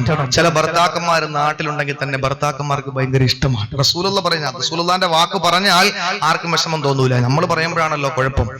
എന്റെ സഹോദരങ്ങളെ, ചില ഭർത്താക്കന്മാര് ക്രിക്കറ്റ് കളിക്കും, ക്യാരംസ് കളിക്കും, ഫുട്ബോൾ കളിക്കും, വോളിബോൾ കളിക്കും, എല്ലാം കളിക്കും. ആ കൂട്ടുകാലത്ത് വെയിറ്റിംഗ് ഷെഡിലൊക്കെ സ്വറ പറഞ്ഞിരിക്കുമ്പോൾ ഭാര്യ അതുവഴി പോകുമ്പോൾ അദ്ദേഹം ചോദിക്കാൻ, എങ്ങനെ നല്ലൊരു മണം അടിക്കുന്നല്ലേ എന്റെ ഭാര്യ, ഞാൻ കൊണ്ട് കൊടുത്ത പെർഫ്യൂം അടിച്ചുകൊണ്ട് പോവാ. ഭാര്യ പൂശി പെർഫ്യൂം അടിച്ചുകൊണ്ട് പുറത്തിറങ്ങി നടക്കുന്നത് ഇഷ്ടപ്പെടുന്ന ഭർത്താവ്. അള്ളാഹുവിന്റെ റസൂല് പറയുന്നു, എന്റെ സഹോദരിമാർ ശ്രദ്ധിച്ചു കേട്ടോ, നിങ്ങൾ ആ ഒരു കാരണത്തിന്റെ പേരിൽ ഭർത്താക്കന്മാർക്ക് ഓരോ ഫ്ലാറ്റ് സമ്മാനിക്കുന്നു. എന്റെ മുഹമ്മദ് മുസ്തഫ ഇത് കേൾക്കുമ്പോ, എന്റെ പൊന്നുസ്താദെ, എന്തിനൊക്കെ ഞങ്ങൾ പോയി, ദേ വന്നു. അതുപോലെ തന്നെ ഡീൽ ഓർ നോ ഡീൽ, എല്ലാത്തിലും ഞാനും എന്റെ ഭർത്താവും മച്ചായും കുടുംബം എല്ലാം പോയിട്ടും ഇതുവരെയും ഒരു ഫ്ലാറ്റ് ഞങ്ങൾക്ക് കിട്ടിയിട്ടില്ല. എന്തായിരുന്നാലും നല്ല പെർഫ്യൂം അടിച്ചോണ്ട് നടക്കുമ്പോൾ ഒരു ഫ്ലാറ്റ് കിട്ടുമെങ്കിൽ പിന്നെ അതിലപ്പുറം സന്തോഷം. പിന്നെന്താ, ഫ്ലാറ്റ് കിട്ടും. എവിടെയാണ്? അല്ലാഹുവിന്റെ റസൂൽ പറയുന്നു,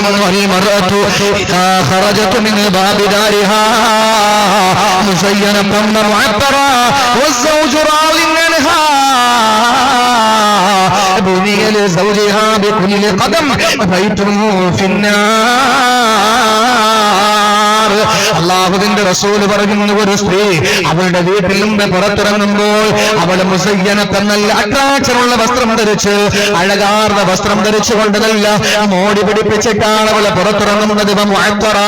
അവൾ ഇറങ്ങുമ്പോൾ വിദേശ മണമുള്ള പെർഫ്യൂം അടിച്ചുകൊണ്ടാണ് അവള് പുറത്തിറങ്ങുന്നത്. ഭർത്താവുണ്ടല്ലോ അതിൽ പരിപൂർണ തൃപ്തനാണ്.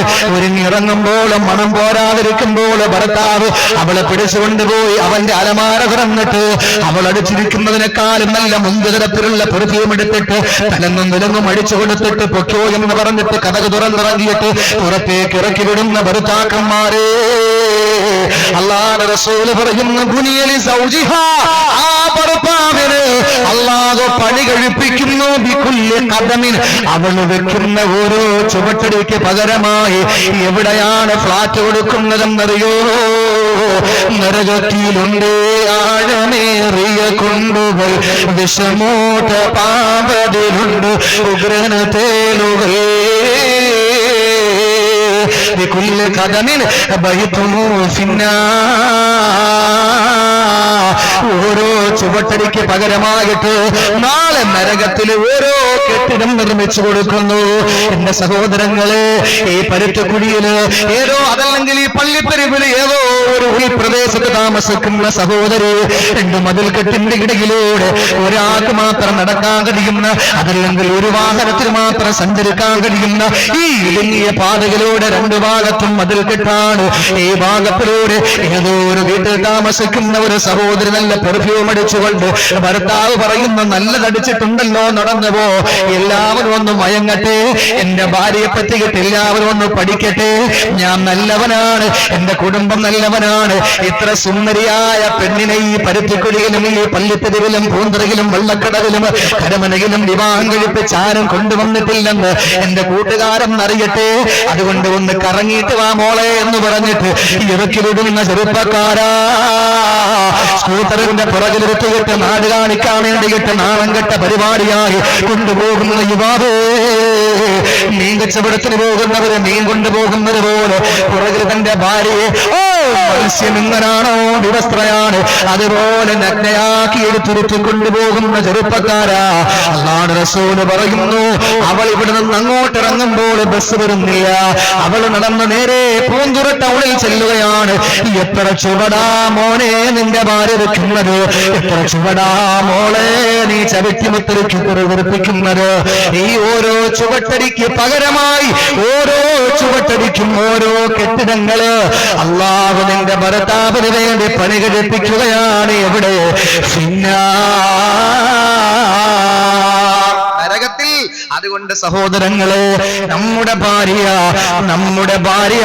നമ്മുടെ മുന്നിൽ മാത്രം അണിഞ്ഞൊരുങ്ങേണ്ടവളാണ്, നമ്മുടെ മുന്നിൽ മാത്രം അണിഞ്ഞൊരുങ്ങേണ്ടവളാണ്.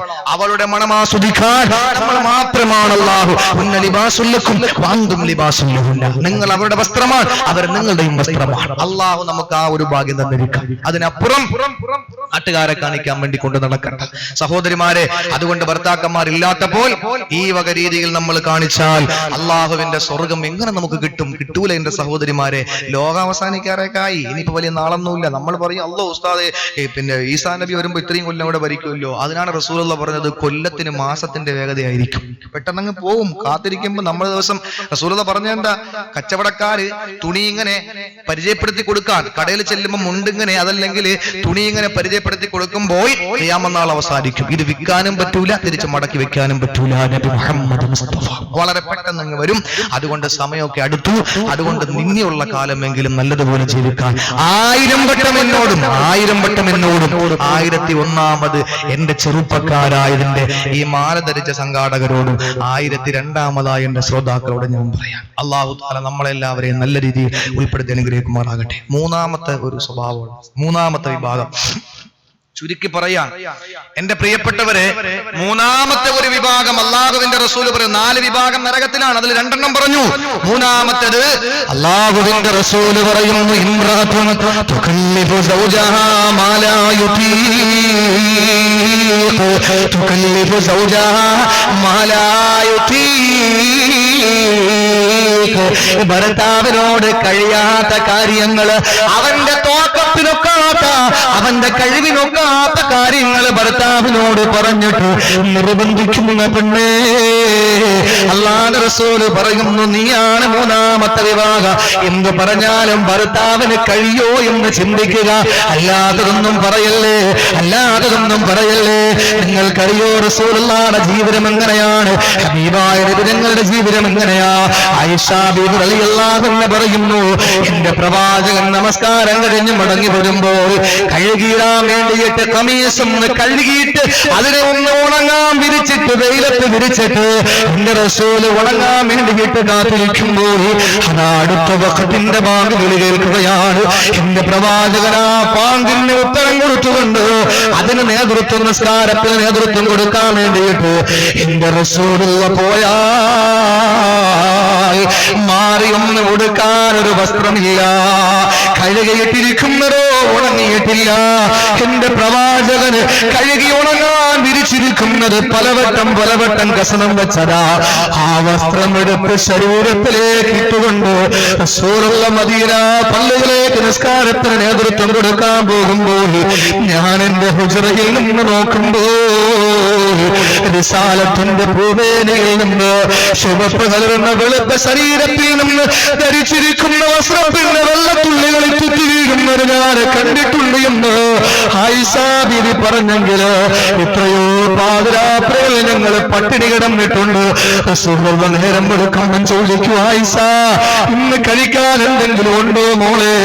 ഇല്ല എന്ന് പറയുമ്പോ റസൂലുള്ള പറയും, എന്നാ ഞാനെന്ന് നോമ്പ് പിടിച്ചേക്കാ എന്ന് പറഞ്ഞ് എത്രയോ ദിവസം എന്റെ റസൂലുള്ളാഹിക്ക് ഭക്ഷണം കൊടുക്കാതെ ഉറക്കിയിട്ടുണ്ട് എന്ന് ആയിഷ ബീവി പറയുമ്പോൾ മറ്റുള്ള ഭാര്യമാര് പറയുമ്പോ എന്റെ സഹോദരങ്ങളെ, കഷ്ടപ്പാടിന്റെ വേദനയുടെ പ്രയാസത്തിന്റെ നൊമ്പരത്തിന്റെ ഒരുപാട് കൈപ്പുനീര് കുടിച്ച നിബിധങ്ങളോട് അള്ളാഹു പറയുന്നു, നബിയേ അങ്ങയുടെ ഭാര്യമാരിൽ പല തമ്പുരാട്ടിമാരുണ്ടല്ലോ, പല ഭാര്യമാര് ഗനീമത്ത് സത്തായി കിട്ടുന്നതാണല്ലോ, പല യുദ്ധങ്ങളിൽ നിന്ന് നിങ്ങൾ കഴിവതനിയുമായ ഭാര്യമാര് നിങ്ങളുടെ കൂട്ടത്തിലുണ്ടല്ലോ, നിങ്ങൾ വിവാഹം ചെയ്ത പല ഭാര്യമാരും മുമ്പ് പല ഭർത്താക്കന്മാരുടെ ഭാര്യമാരായി കഴിഞ്ഞവരല്ലേ, വൈദഗ്ധ്യം പേര് കഴിഞ്ഞു വരുന്നവരല്ലേ. അതുകൊണ്ട് അവര് തമ്പുരാട്ടിമായിരുമാരായിരുന്നേക്കാ, അവർ നല്ല കുടുംബത്തിൽ പിറന്നവരായിരുന്നേക്കാ. ഖദീജ ബീവിയെ പോലും റസൂലുള്ള വിവാഹം കഴിക്കുന്നതിന് മുമ്പ് 2 തവണ വേറെ 2 വിവാഹത്തിന് ആ ഖദീജ റളിയല്ലാഹു അൻഹ 2 വിവാഹം കഴിച്ചവരായിരുന്നു. 2 പേരും വഫാത്തായി. എന്നിട്ട് വൈദഗ്ധ്യം പേര് കഴിയുമ്പോഴാണ് റസൂലുള്ള വിവാഹം കഴിക്കുന്നത്. എന്റെ സഹോദരങ്ങളെ, ആയിഷ ബീവി അടക്കമുള്ള മറ്റു ഭാര്യമാരോട് അള്ളാഹുവിന്റെ റസൂല് റസൂല് ചോദിക്കാ, അള്ളാഹു അറിയിച്ചു കൊടുക്കുന്നു.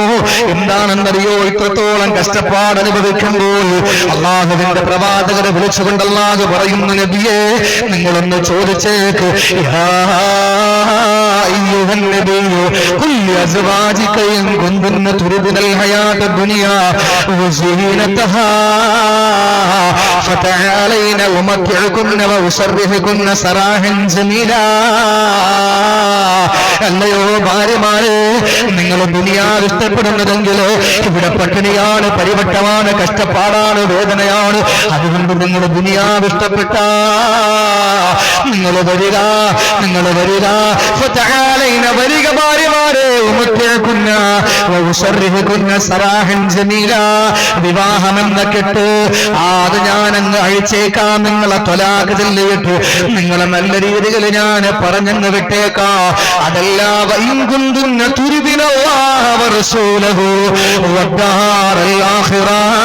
അള്ളാഹുവിനെയും അവന്റെ പ്രവാചകനെയും അതുപോലെ പരലോകത്തെയും ഇഷ്ടപ്പെടുന്നെങ്കിൽ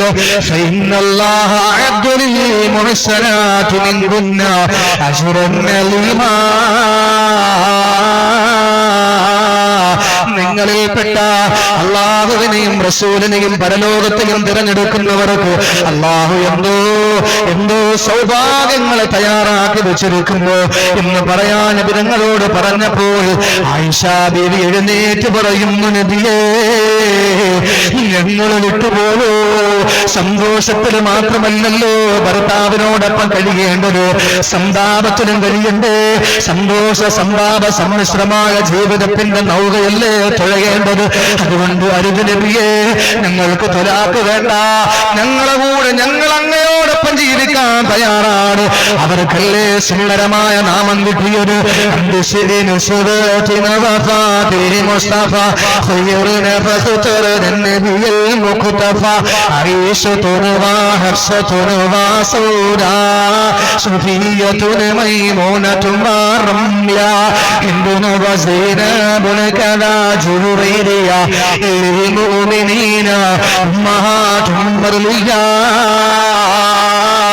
വിശ്വാസികളുടെ മാതാവെന്ന പേര് കിട്ടിയില്ലേ?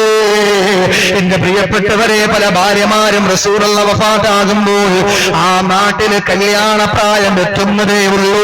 പക്ഷെ ആരും കഴിച്ചില്ലല്ലോ, ആരും വിവാഹം കഴിച്ചില്ലല്ലോ. അവരുടെ ഉമ്മയുടെ സ്ഥാനത്താണ് ഈ പദവി അവർക്ക് കിട്ടിയില്ലേ? എന്തുകൊണ്ടാ? അവര് സന്തോഷത്തില് മാത്രമല്ല സന്താപത്തിലും റസൂലുള്ളാഹിന്റെ കൂടെ നിൽക്കുന്നു. അതുകൊണ്ട് ഭാര്യമാര് കേട്ടോ, ഭർത്താക്കന്മാരുടെ കൂട്ടത്തില് കാശുള്ളപ്പം മാത്രം നിന്നാ പോരാ, അതില്ലാത്തപ്പോഴും ഭർത്താക്കന്മാരോടൊത്ത് നിൽക്കണം. അവരുടെ നിലയും വിലയും അനുസരിച്ച് നമ്മൾ ഓരോ കാര്യങ്ങൾ ഭർത്താക്കന്മാരോട് പറയാൻ പാടും. പണ്ട് ഗൾഫിൽ നിന്ന് ഭർത്താവ് വിളിച്ചിട്ട് ചോദിച്ചു, ചക്കരെ ഞാൻ നാളെ വരാൻ പോവാ, നിനക്ക് എന്താ വേണ്ടത്? പത്രത്തിൽ വന്ന വാർത്തയാണ്, ഒരുപാട് കൊല്ലം കഴിഞ്ഞു, 10-15 കൊല്ലം കഴിഞ്ഞു. എന്റെ പ്രിയപ്പെട്ടവരെ, അത് ഏത് നാടാണെന്നറിയില്ല. ഈ നാടാണോ ഒന്നൊന്നും എനിക്കറിയില്ല, എങ്കിലും പറയാം. ഭർത്താവ് വിളിച്ചു ചോദിച്ചു. എല്ലാ ഭാര്യയാണെങ്കിലും പറയും, എന്റെ മുത്തുഞ്ഞ് വന്നാ മതി, ഒന്ന് കണ്ടാ മതി. അല്ലാത്തവള് പറയാം, അത് വേണം ഇത് വേണം എന്നൊക്കെ പറയും. ഭർത്താവ് ഗൾഫിൽ നിന്ന് വരാൻ നേരത്ത് ഭാര്യ വിളിച്ചിട്ട് പറഞ്ഞു, നിനക്ക് എന്താ വേണ്ടത്? ഭാര്യ പറഞ്ഞു, എനിക്ക് 25,000 ഒരു സാരി വേണം. 15 കൊല്ലങ്ങൾക്ക് മുമ്പ് 25,000 സാരി എന്ന് പറഞ്ഞാൽ ഇന്നത്തെ 2.5 ലക്ഷം രൂപയുടെ സാരിയാവും. പാവപ്പെട്ട ഭർത്താവ് വാങ്ങി, ഏറ്റവും മുകളിൽ തന്നെ അത് വെക്കുകയും ചെയ്തു. കാരണം എയർപോർട്ടിൽ വരുമ്പോഴിങ്ങനെ നോക്കും പൊക്കി, അത് ഉണ്ടെങ്കിലേ വണ്ടിക്കകത്ത് കയറ്റൂ ഭാര്യ, ഇല്ലെങ്കിൽ കയറ്റൂല.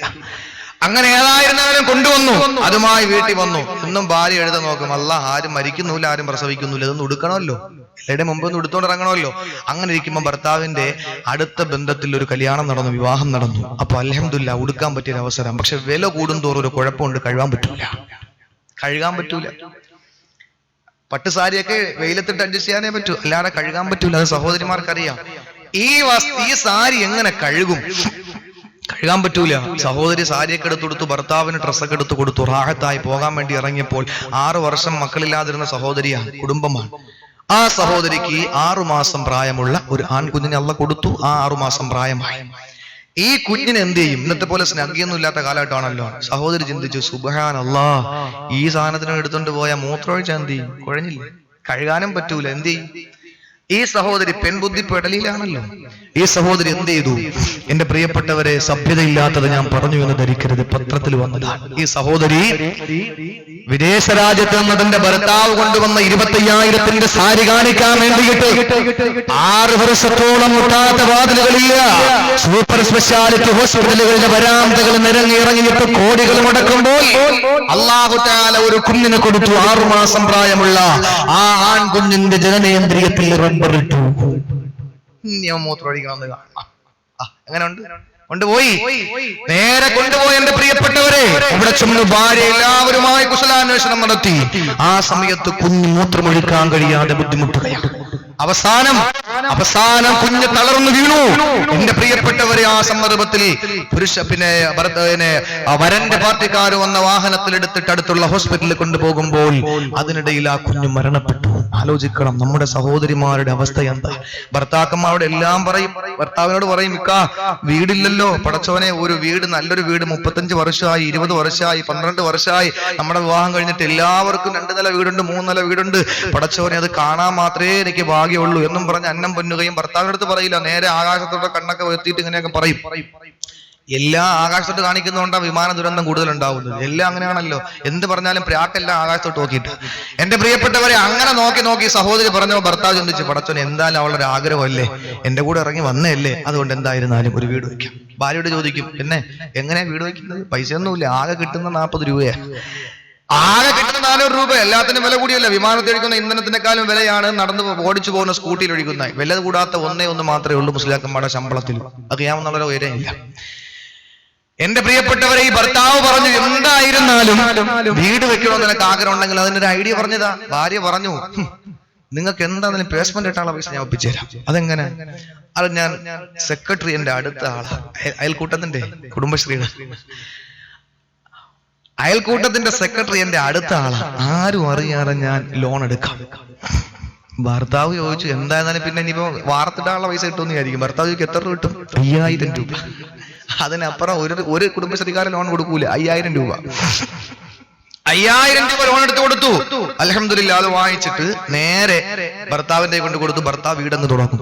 എന്നിട്ട് എല്ലാവരുടെ അടുക്കലും പോയി പലിശയ്ക്ക് പൈസ വാങ്ങും. എല്ലാവരുടെ അടുക്കലും പലിശയ്ക്ക് പണം വാങ്ങി. രാജാക്കന്മാരത്തുനിന്നും വാങ്ങി, പോറ്റിമാരത്തുനിന്നും വാങ്ങി, എല്ലായിടത്തുനിന്നും വാങ്ങി.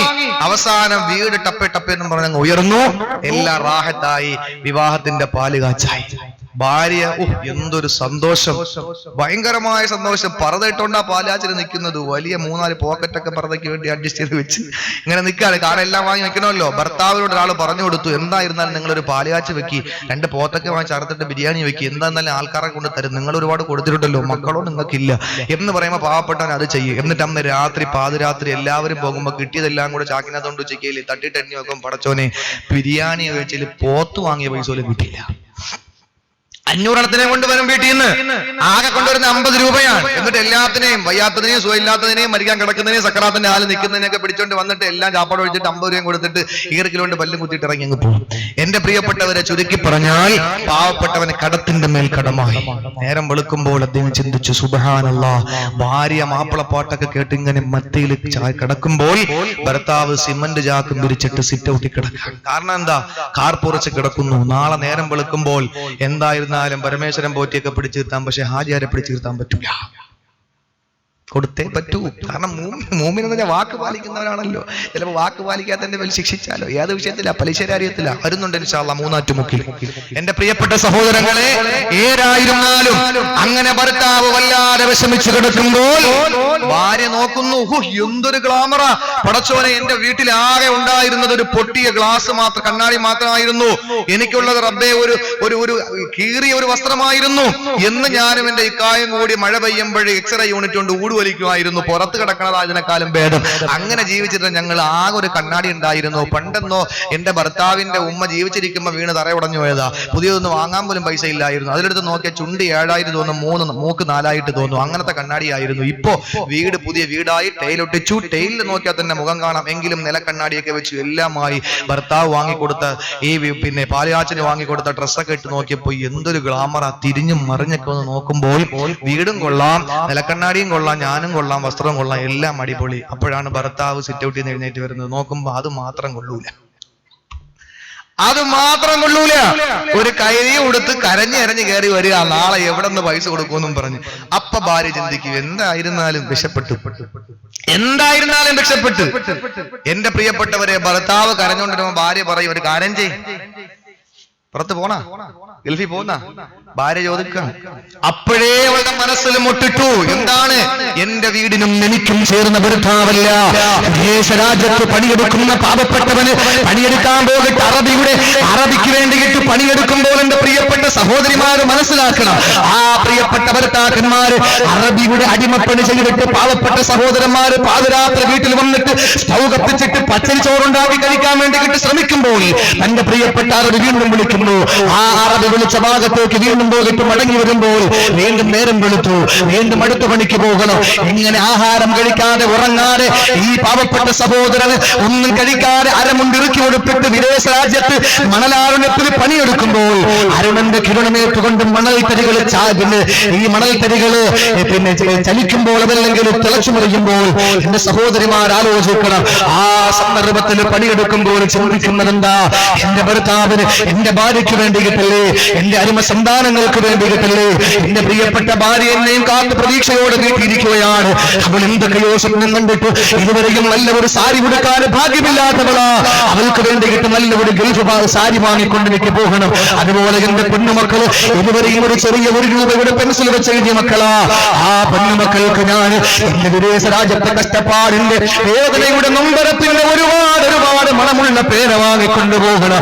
അതിനുവേണ്ടി ഞാൻ വിശപ്പ് സഹിച്ചല്ലേ മതിയാവുകയുള്ളൂ എന്ന് പറഞ്ഞിട്ട് വിശന്നട്ടിയ വയറുമായിട്ട് പണിയെടുക്കുന്ന ആഴ്ചകളുടെ രാപ്പകലുകൾ തള്ളിനേക്കുമ്പോൾ നീ എങ്ങനാണ് മോളെ നിന്റെ വീടിന്റെ മുറിയുടെ അപ്പുറത്തെ മുറിയിൽ കിടക്കുന്ന കണ്ണ് കണ്ടുകൂടാത്ത ചെവി കേട്ടുകൂടാത്ത വാപ്പായുമായി ഉറങ്ങുമ്പോ നിന്റെ ഇടവും വലവും കിടന്നിറങ്ങുന്ന പറക്കമിറ്റാത്ത പൊന്നുമക്കൾ കിടന്നിറങ്ങുമ്പോൾ ഏതോ ഒരു മൊബൈലിലൂടെ പരിചയപ്പെട്ട എംബോക്കിയുമാകട്ടെ പാതിരാത്രികളെ പകലുകളാക്കിയിട്ട് മൊബൈലിലൂടെ സംസാരിച്ചിട്ട് സമയം ചെലവഴിക്കുമ്പോൾ നിന്റെ അപ്പുറത്ത് കിടക്കുന്ന വാപ്പ അറിയുന്നില്ല, നിന്റെ ഇപ്പുറത്ത് കിടക്കുന്ന മക്കൾ അറിയുന്നില്ല, നിനക്ക് വേണ്ടി പട്ടിണി കിടന്ന് ഉറക്കമിഴഞ്ഞിട്ട് കഷ്ടപ്പെടുന്ന പ്രിയപ്പെട്ട ഭർത്താവ് അറിയുന്നില്ല.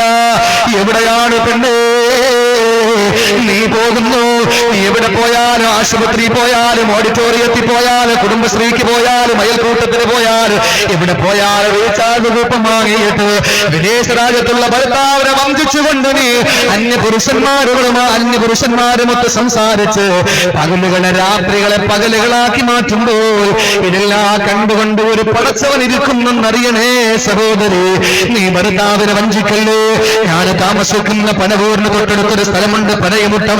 എന്റെ പ്രിയപ്പെട്ടവരെ, ആ പനയമുട്ടം എന്ന് പറയുന്ന പ്രദേശത്ത് റജുന എന്ന പേരുള്ള 33 വയസ്സുകാരി തന്റെ മൊബൈലിലൂടെ പരിചയപ്പെട്ട അമുസ്ലിമായ ചെറുപ്പക്കാരന് വേണ്ടിയിട്ട് 14 വയസ്സുകാരിയായ ജസ്നാഗ് എന്ന് പറയുന്ന പച്ചപ്പനം തട്ട പോലെയുള്ള സുന്ദരിയായ സുമതിയായ നൂറാനെ പോലെ നിൽക്കുന്ന തിളങ്ങുന്ന ശരീരമുള്ള തന്റെ പ്രിയപ്പെട്ട പൊന്നുമോള് ഏതോ ഒരു മൊബൈലിലൂടെ പരിചയപ്പെട്ട എംബോക്കിക്ക് വേണ്ടിയിട്ട് ദിവസവും തന്റെ പ്രിയപ്പെട്ട ഭർത്താവ് വിദേശ രാജ്യത്ത് പണിയെടുക്കുമ്പോൾ തന്റെ കാമുകനായ അമുസ്ലിം ചെറുപ്പക്കാരനെ വീടിന്റെ മുകളിൽ റാക്കിൽ പിടിച്ചു കിടത്തിയിട്ട് അവിടെ ഭക്ഷണം മുടങ്ങാതെ എത്തിച്ചു കൊടുത്തിട്ട് അവിടെ എല്ലാ സംവിധാനങ്ങളും ഒരുക്കിയിട്ട് 14 വയസ്സുകാരിയായ പ്രായപൂർത്തിയായ ജസ്നാഗ് എന്ന് പറയുന്ന പാവപ്പെട്ട സഹോദരി ആ പൊന്നുമോളിന് കണ്ടുപിടിച്ചിട്ടുമ്മ നിങ്ങളുടെ പോക്കത്ര ശരിയല്ല, ഇത് വാപ്പയോട് ഞാൻ പരാതി പറയുമെന്ന് പറയുമ്പോൾ നീയും ഞാനും എന്റെ കാമുകനും തമ്മിലുള്ള ജീവിതത്തിന് തടസ്സം വെക്കുന്നത് നീയാണ് എന്ന് പറഞ്ഞിട്ട് കാമുകനോട് കണ്ണു കാണിച്ചിട്ട് ആശുപത്രിയിൽ എന്ന് പറഞ്ഞിട്ട് റജുലാകുന്ന 33 വയസ്സുകാരിയെന്ന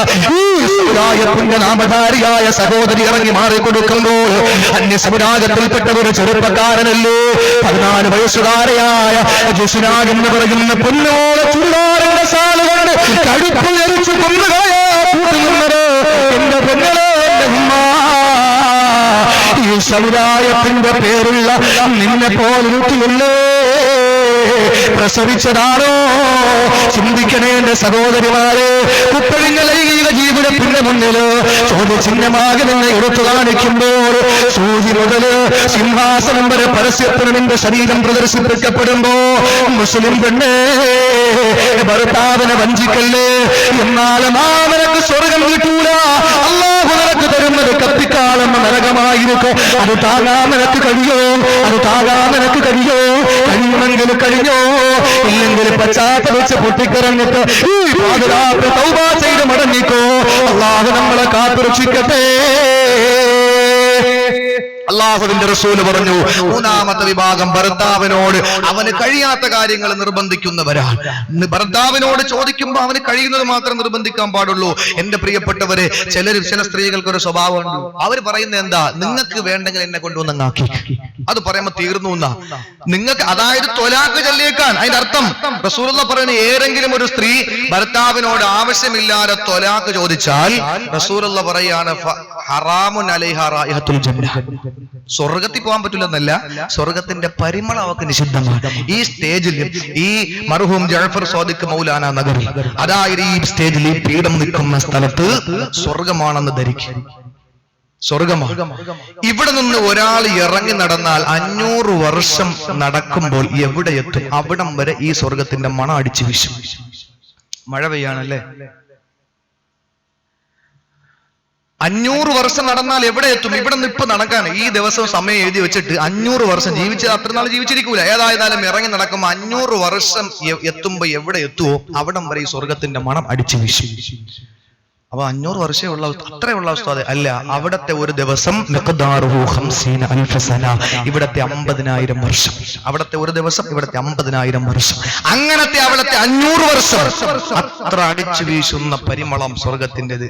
അതിന്റെ പരിമളം അടിക്കൂല അവക്ക്. ഒറ്റ കാര്യം, നിങ്ങൾ എന്നെ തൊലാക്കില്ലേക്ക് എന്ന് പറഞ്ഞാൽ മതി, സ്വർഗത്തിന്റെ പരിമളം അടിക്കൂല. അപ്പൊ സ്വർഗത്തിന്റെ എത്രയോ മൈലപ്പുറത്തായിരിക്കും ഈ സ്ത്രീ ഉള്ളത്. സ്വർഗം കാണാൻ പോലും ഭാഗ്യം കിട്ടൂല. അതുകൊണ്ട് ഗൗരവത്തോടെ എടുത്തു. കേട്ടോ. അള്ളാഹു തൗഫീക്ക് നൽകട്ടെ. നാലാമത്തെ വിഭാഗം നമ്മുടെ ടൈം അവസാനിക്കാൻ പോകുന്നു.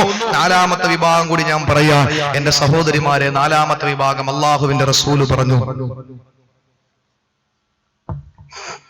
നമ്മുടെ സംഘാടകര് ഒരു ബക്കറ്റ് കളക്ഷൻ പോലും അൽഹംദുലില്ലാ ഇത് വല്ലാത്ത ഒരു സുന്ദരമായ ഒരു സദസ്സാണ്, പറയാതിരിക്കാൻ നിർവാഹമില്ല. കാരണം എന്നറിയോ, ചില സദസ്സിൽ അരമണിക്കൂർ പ്രസംഗം, അരമണിക്കൂർ ദുആ, 1 മണിക്കൂർ പിരിവ്. വാളുകൾക്ക് എന്താ ഒന്നുമില്ല, ഒന്നും പറയാൻ പറ്റൂല. എന്നിട്ട് പറയും ഉസ്താദ് അവിടെ കൂടെ ഇറങ്ങി അങ്ങ് പോയി, ഒന്നും പറഞ്ഞില്ല. എങ്ങനെ പറയും?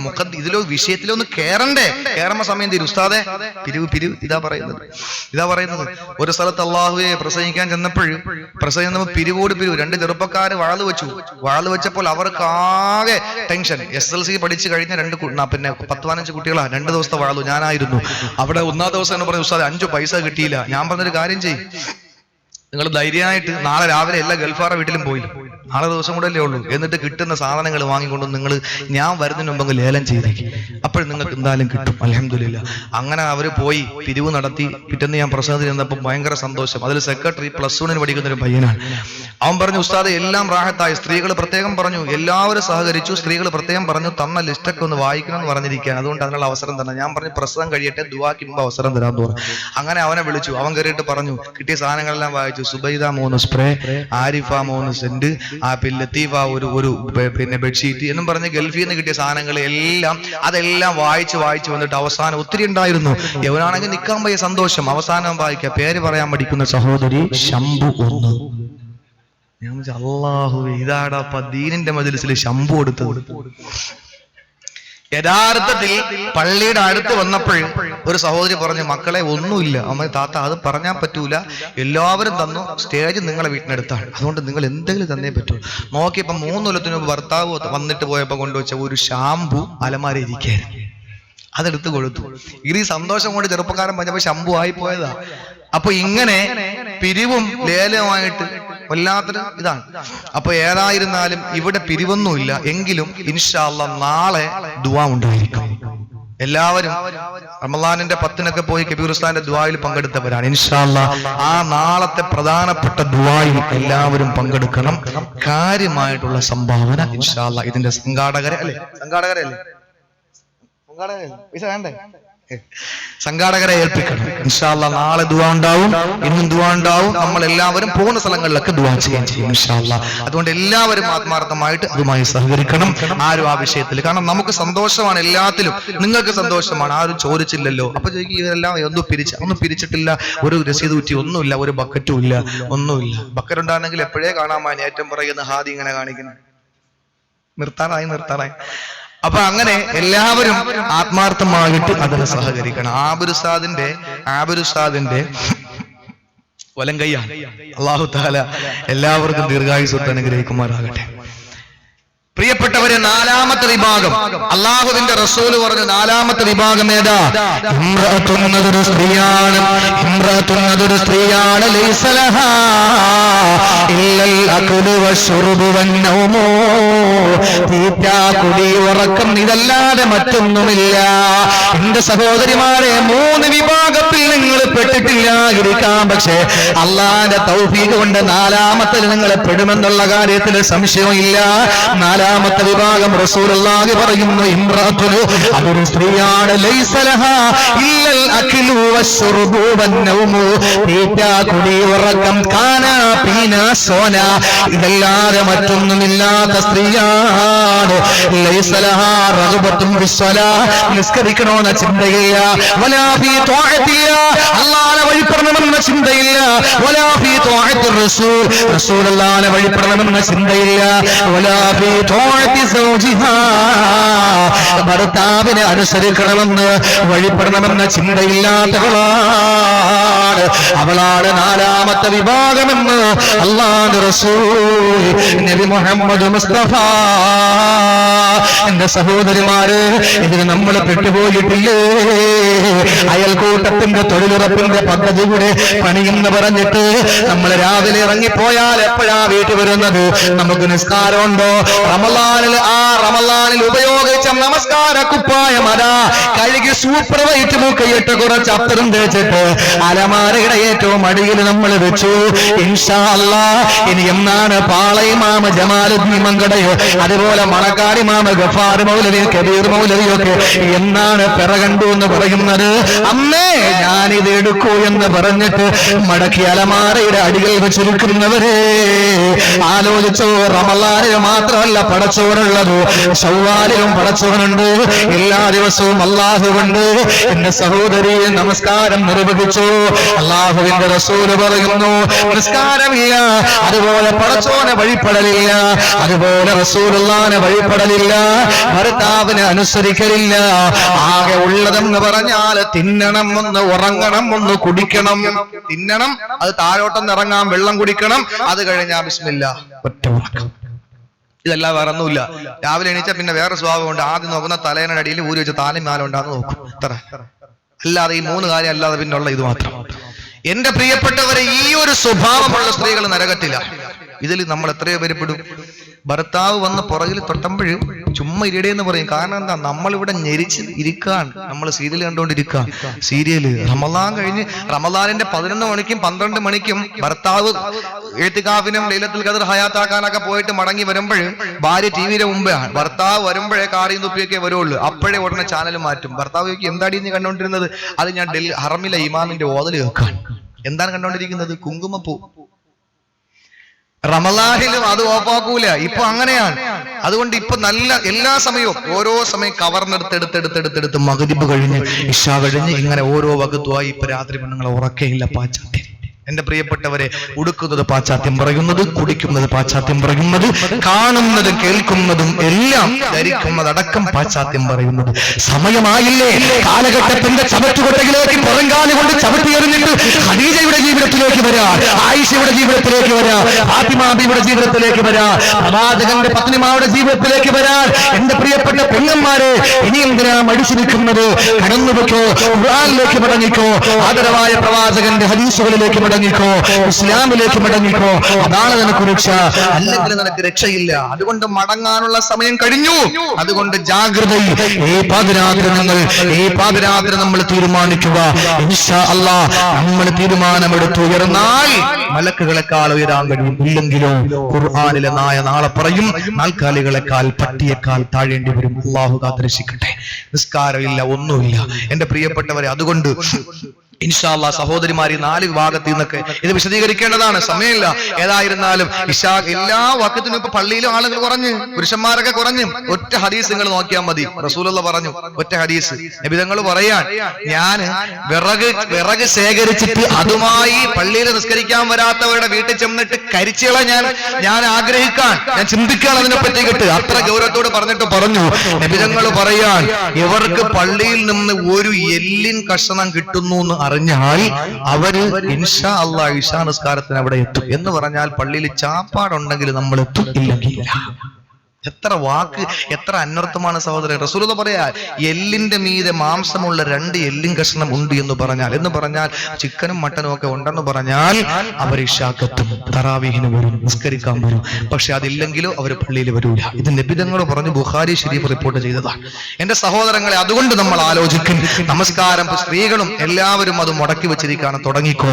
കല്യാണം കഴിയുമ്പോൾ കല്യാണം, അല്ലോ മോളെ നിശ്ചയമൊക്കെ ഇനിയിപ്പോ നിസ്കരിക്കാൻ പോകുന്നത് എങ്ങനെയാണ്? കല്യാണം വിളിക്കണം, മാല വാങ്ങണം, അതുപോലെ പിന്നെ തുണിയെടുക്കാൻ പോണം, അവിടെ പോണം, ഇവിടെ പോണം. അങ്ങനെ അതൊക്കെ കഴിഞ്ഞിട്ട് കല്യാണത്തിന്റെ സമയമാകുമ്പോൾ പിന്നെ അന്ന് ഭയങ്കര തിരക്കായിരിക്കും. പിറ്റേന്ന് അടുക്കള, അതുപോലെ തന്നെ അങ്ങോട്ട് പോക്ക് ഇങ്ങോട്ട് പോക്ക്, മറുവീട് ഇടുവീട് എന്ന് പറഞ്ഞിട്ട് അലമാരയും കപ്പക്കൊലയൊക്കെ വാങ്ങിച്ച് വീട്ടിൽ വെക്കണം. പിന്നെ ആകെ ഒരു ബഹളം തന്നെ. അത് കഴിഞ്ഞിട്ട് പിറ്റേന്നാവൻ പറയും, എന്തായിരുന്നാലും ഇത്രയും നാളായല്ലോ, എന്റെ മരുമോഹൻ അടുത്ത ആഴ്ച ഗൾഫിൽ പോവാ, എന്റെ മോക്കാണെങ്കിൽ ഒന്നും അറിഞ്ഞുകൂടാ. അതുകൊണ്ട് എന്തായിരുന്നാലും എവരുടെ കൂടെ എല്ലാ വീട്ടിലും ഒന്ന് ഞാനും പോകാൻ പോകണമെന്ന് പറഞ്ഞിട്ട് 90 വയസ്സായ അമ്മാമായും 8 വയസ്സായ 50 വയസ്സായ അമ്മാമായും എല്ലാവരും അമ്മായി തള്ള എല്ലാം ലാച്ച ഇട്ടുകൊണ്ട് നേരെ വണ്ടിയുടെ മുമ്പ് കയറിയിരിക്കും. ഇതിനു വേണ്ടിയിട്ടാ മരുമോനും മോളും പോവാണ് വിരുന്നിന്, അവരെ കൂടെ പോണം. നേരെ പോയി കറങ്ങിയടിച്ച് വരുമ്പോഴേക്ക് എന്റെ പ്രിയപ്പെട്ടവര് മരുമോൻ കേൾവി പോകും. നിസ്കാരം തുടങ്ങിയിട്ടില്ല ഇതുവരെ, വിവാഹാലോചന വന്നപ്പോ മുടക്കിയതാണ്. പിന്നെ നിസ്കരിക്കാൻ വേണ്ടി തയ്യാറായി നിസ്കാരക്കൊപ്പായ കഴുകിയിട്ട് പാറ്റയൊക്കെ ദൂരിയൊക്കെ കഴുകിയിട്ട് നേരെ എല്ലാം റെഡിയാക്കി റാഹത്തായിട്ട് വരുമ്പോഴാണ് സുബ്ഹാനല്ലാഹ് മോക്ക് വിശേഷം. പിന്നെ ബെഡ് റെസ്റ്റാ എന്റെ മോള്, പല്ല് പറഞ്ഞു പോകും പറഞ്ഞ ബെഡ് റെസ്റ്റാ. അതുകൊണ്ട് എന്റെ മകൾക്ക് വേണ്ടി ഞാൻ ആ ചൂടുവെള്ളം നടത്തി കൊടുക്കേണ്ടത്, അങ്ങനെ എല്ലാ പ്രശ്നങ്ങൾ. അത് കഴിഞ്ഞ് ഏകദേശം അവള് പ്രസവിക്കാറായി. പ്രസവിച്ചു കഴിഞ്ഞാലെങ്കിലും ഒന്ന് നിസ്കരിതാത്ത എന്റെ കുഞ്ഞ്, എന്റെ ചെറുകുട്ടി, എന്റെ പേരക്കുട്ടി മൂത്രമൊഴിച്ച നൈറ്റിലൊക്കെ ആയി, പിന്നെ എങ്ങനെ എപ്പോഴും നൈസാവസ്ഥാതെ എന്നും പറഞ്ഞ് അതങ്ങ് ഒഴുക്കും. അവനൊരു പരുവത്തിൽ വരുമ്പോൾ സുബ്ഹാനല്ലാഹ് അടുത്ത മുള കെട്ടിക്കാറാവും. ഇങ്ങനെ നിരന്തരമായി നമസ്കാരം ഒഴിവാക്കിയിട്ട് എന്റെ പ്രിയപ്പെട്ട സഹോദരിമാരെ, ആർക്ക് വേണ്ടിയിട്ട് 5 നേരം അള്ളാഹു നമുക്ക് നൽകി, ആ നമസ്കാരം നമ്മൾ നിർവഹിക്കുക. മാത്രമല്ല റസൂലുള്ളാഹിയോട് ദീനിനോട് കൂറുണ്ടായി മാറണം എന്റെ പ്രിയപ്പെട്ടവരെ. അതിന്റെ ഒരു ഉദാത്ത മാതൃക ഞാൻ പറഞ്ഞുകൊണ്ട് ഇൻഷാ അല്ലാഹ് അവസാനിപ്പിക്കാം. അതിനു മുമ്പ് അവിവാഹിതകളോട് എനിക്കൊരു കാര്യം പറയാനുള്ളത്. അവിവാഹിതകളായ സഹോദരിമാരെ, നിങ്ങൾക്ക് പരിശുദ്ധ ഖുർആൻ ഓഫർ ചെയ്യാം. എന്താണെന്നറിയോ? ഇത് ഓണത്തിനും ക്രിസ്മസിനും ഉള്ളതൊന്നുമല്ല, അത് ഡേറ്റ് കഴിഞ്ഞ വാരം തീരും, പക്ഷെ ഇത് തീർന്നു പോകില്ല. നിങ്ങൾക്ക് നല്ല ആരോഗ്യമുള്ള, അതുപോലെ നല്ല സ്വഭാവമുള്ള, ഈ 2 നല്ല മനസ്സും നല്ല ശരീരമുള്ള നല്ല ഭർത്താവായി കിട്ടണമെങ്കിൽ നിങ്ങളൊരു കാര്യം ചെയ്യണം. എന്താണെന്നറിയോ?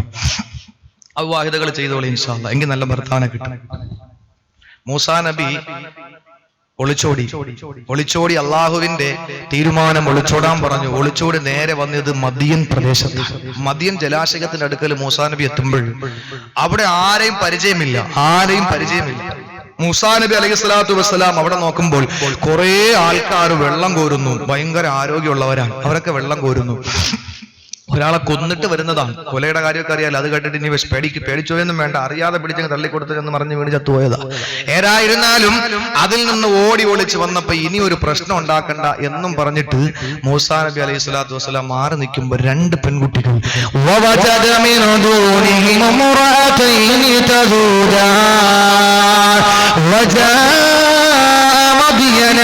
മൂസാ നബി മദീൻ പ്രദേശത്തെത്തുമ്പോൾ അതാ കുറെ ചെറുപ്പക്കാര് ആട്ടിൻപറ്റങ്ങൾക്ക് വെള്ളം കൊടുക്കുന്ന, വെള്ളം കോരി കുടിക്കുന്നു. വീടുകളിലെ പാത്രങ്ങളിൽ വെള്ളം കൊണ്ടുപോകുന്നു.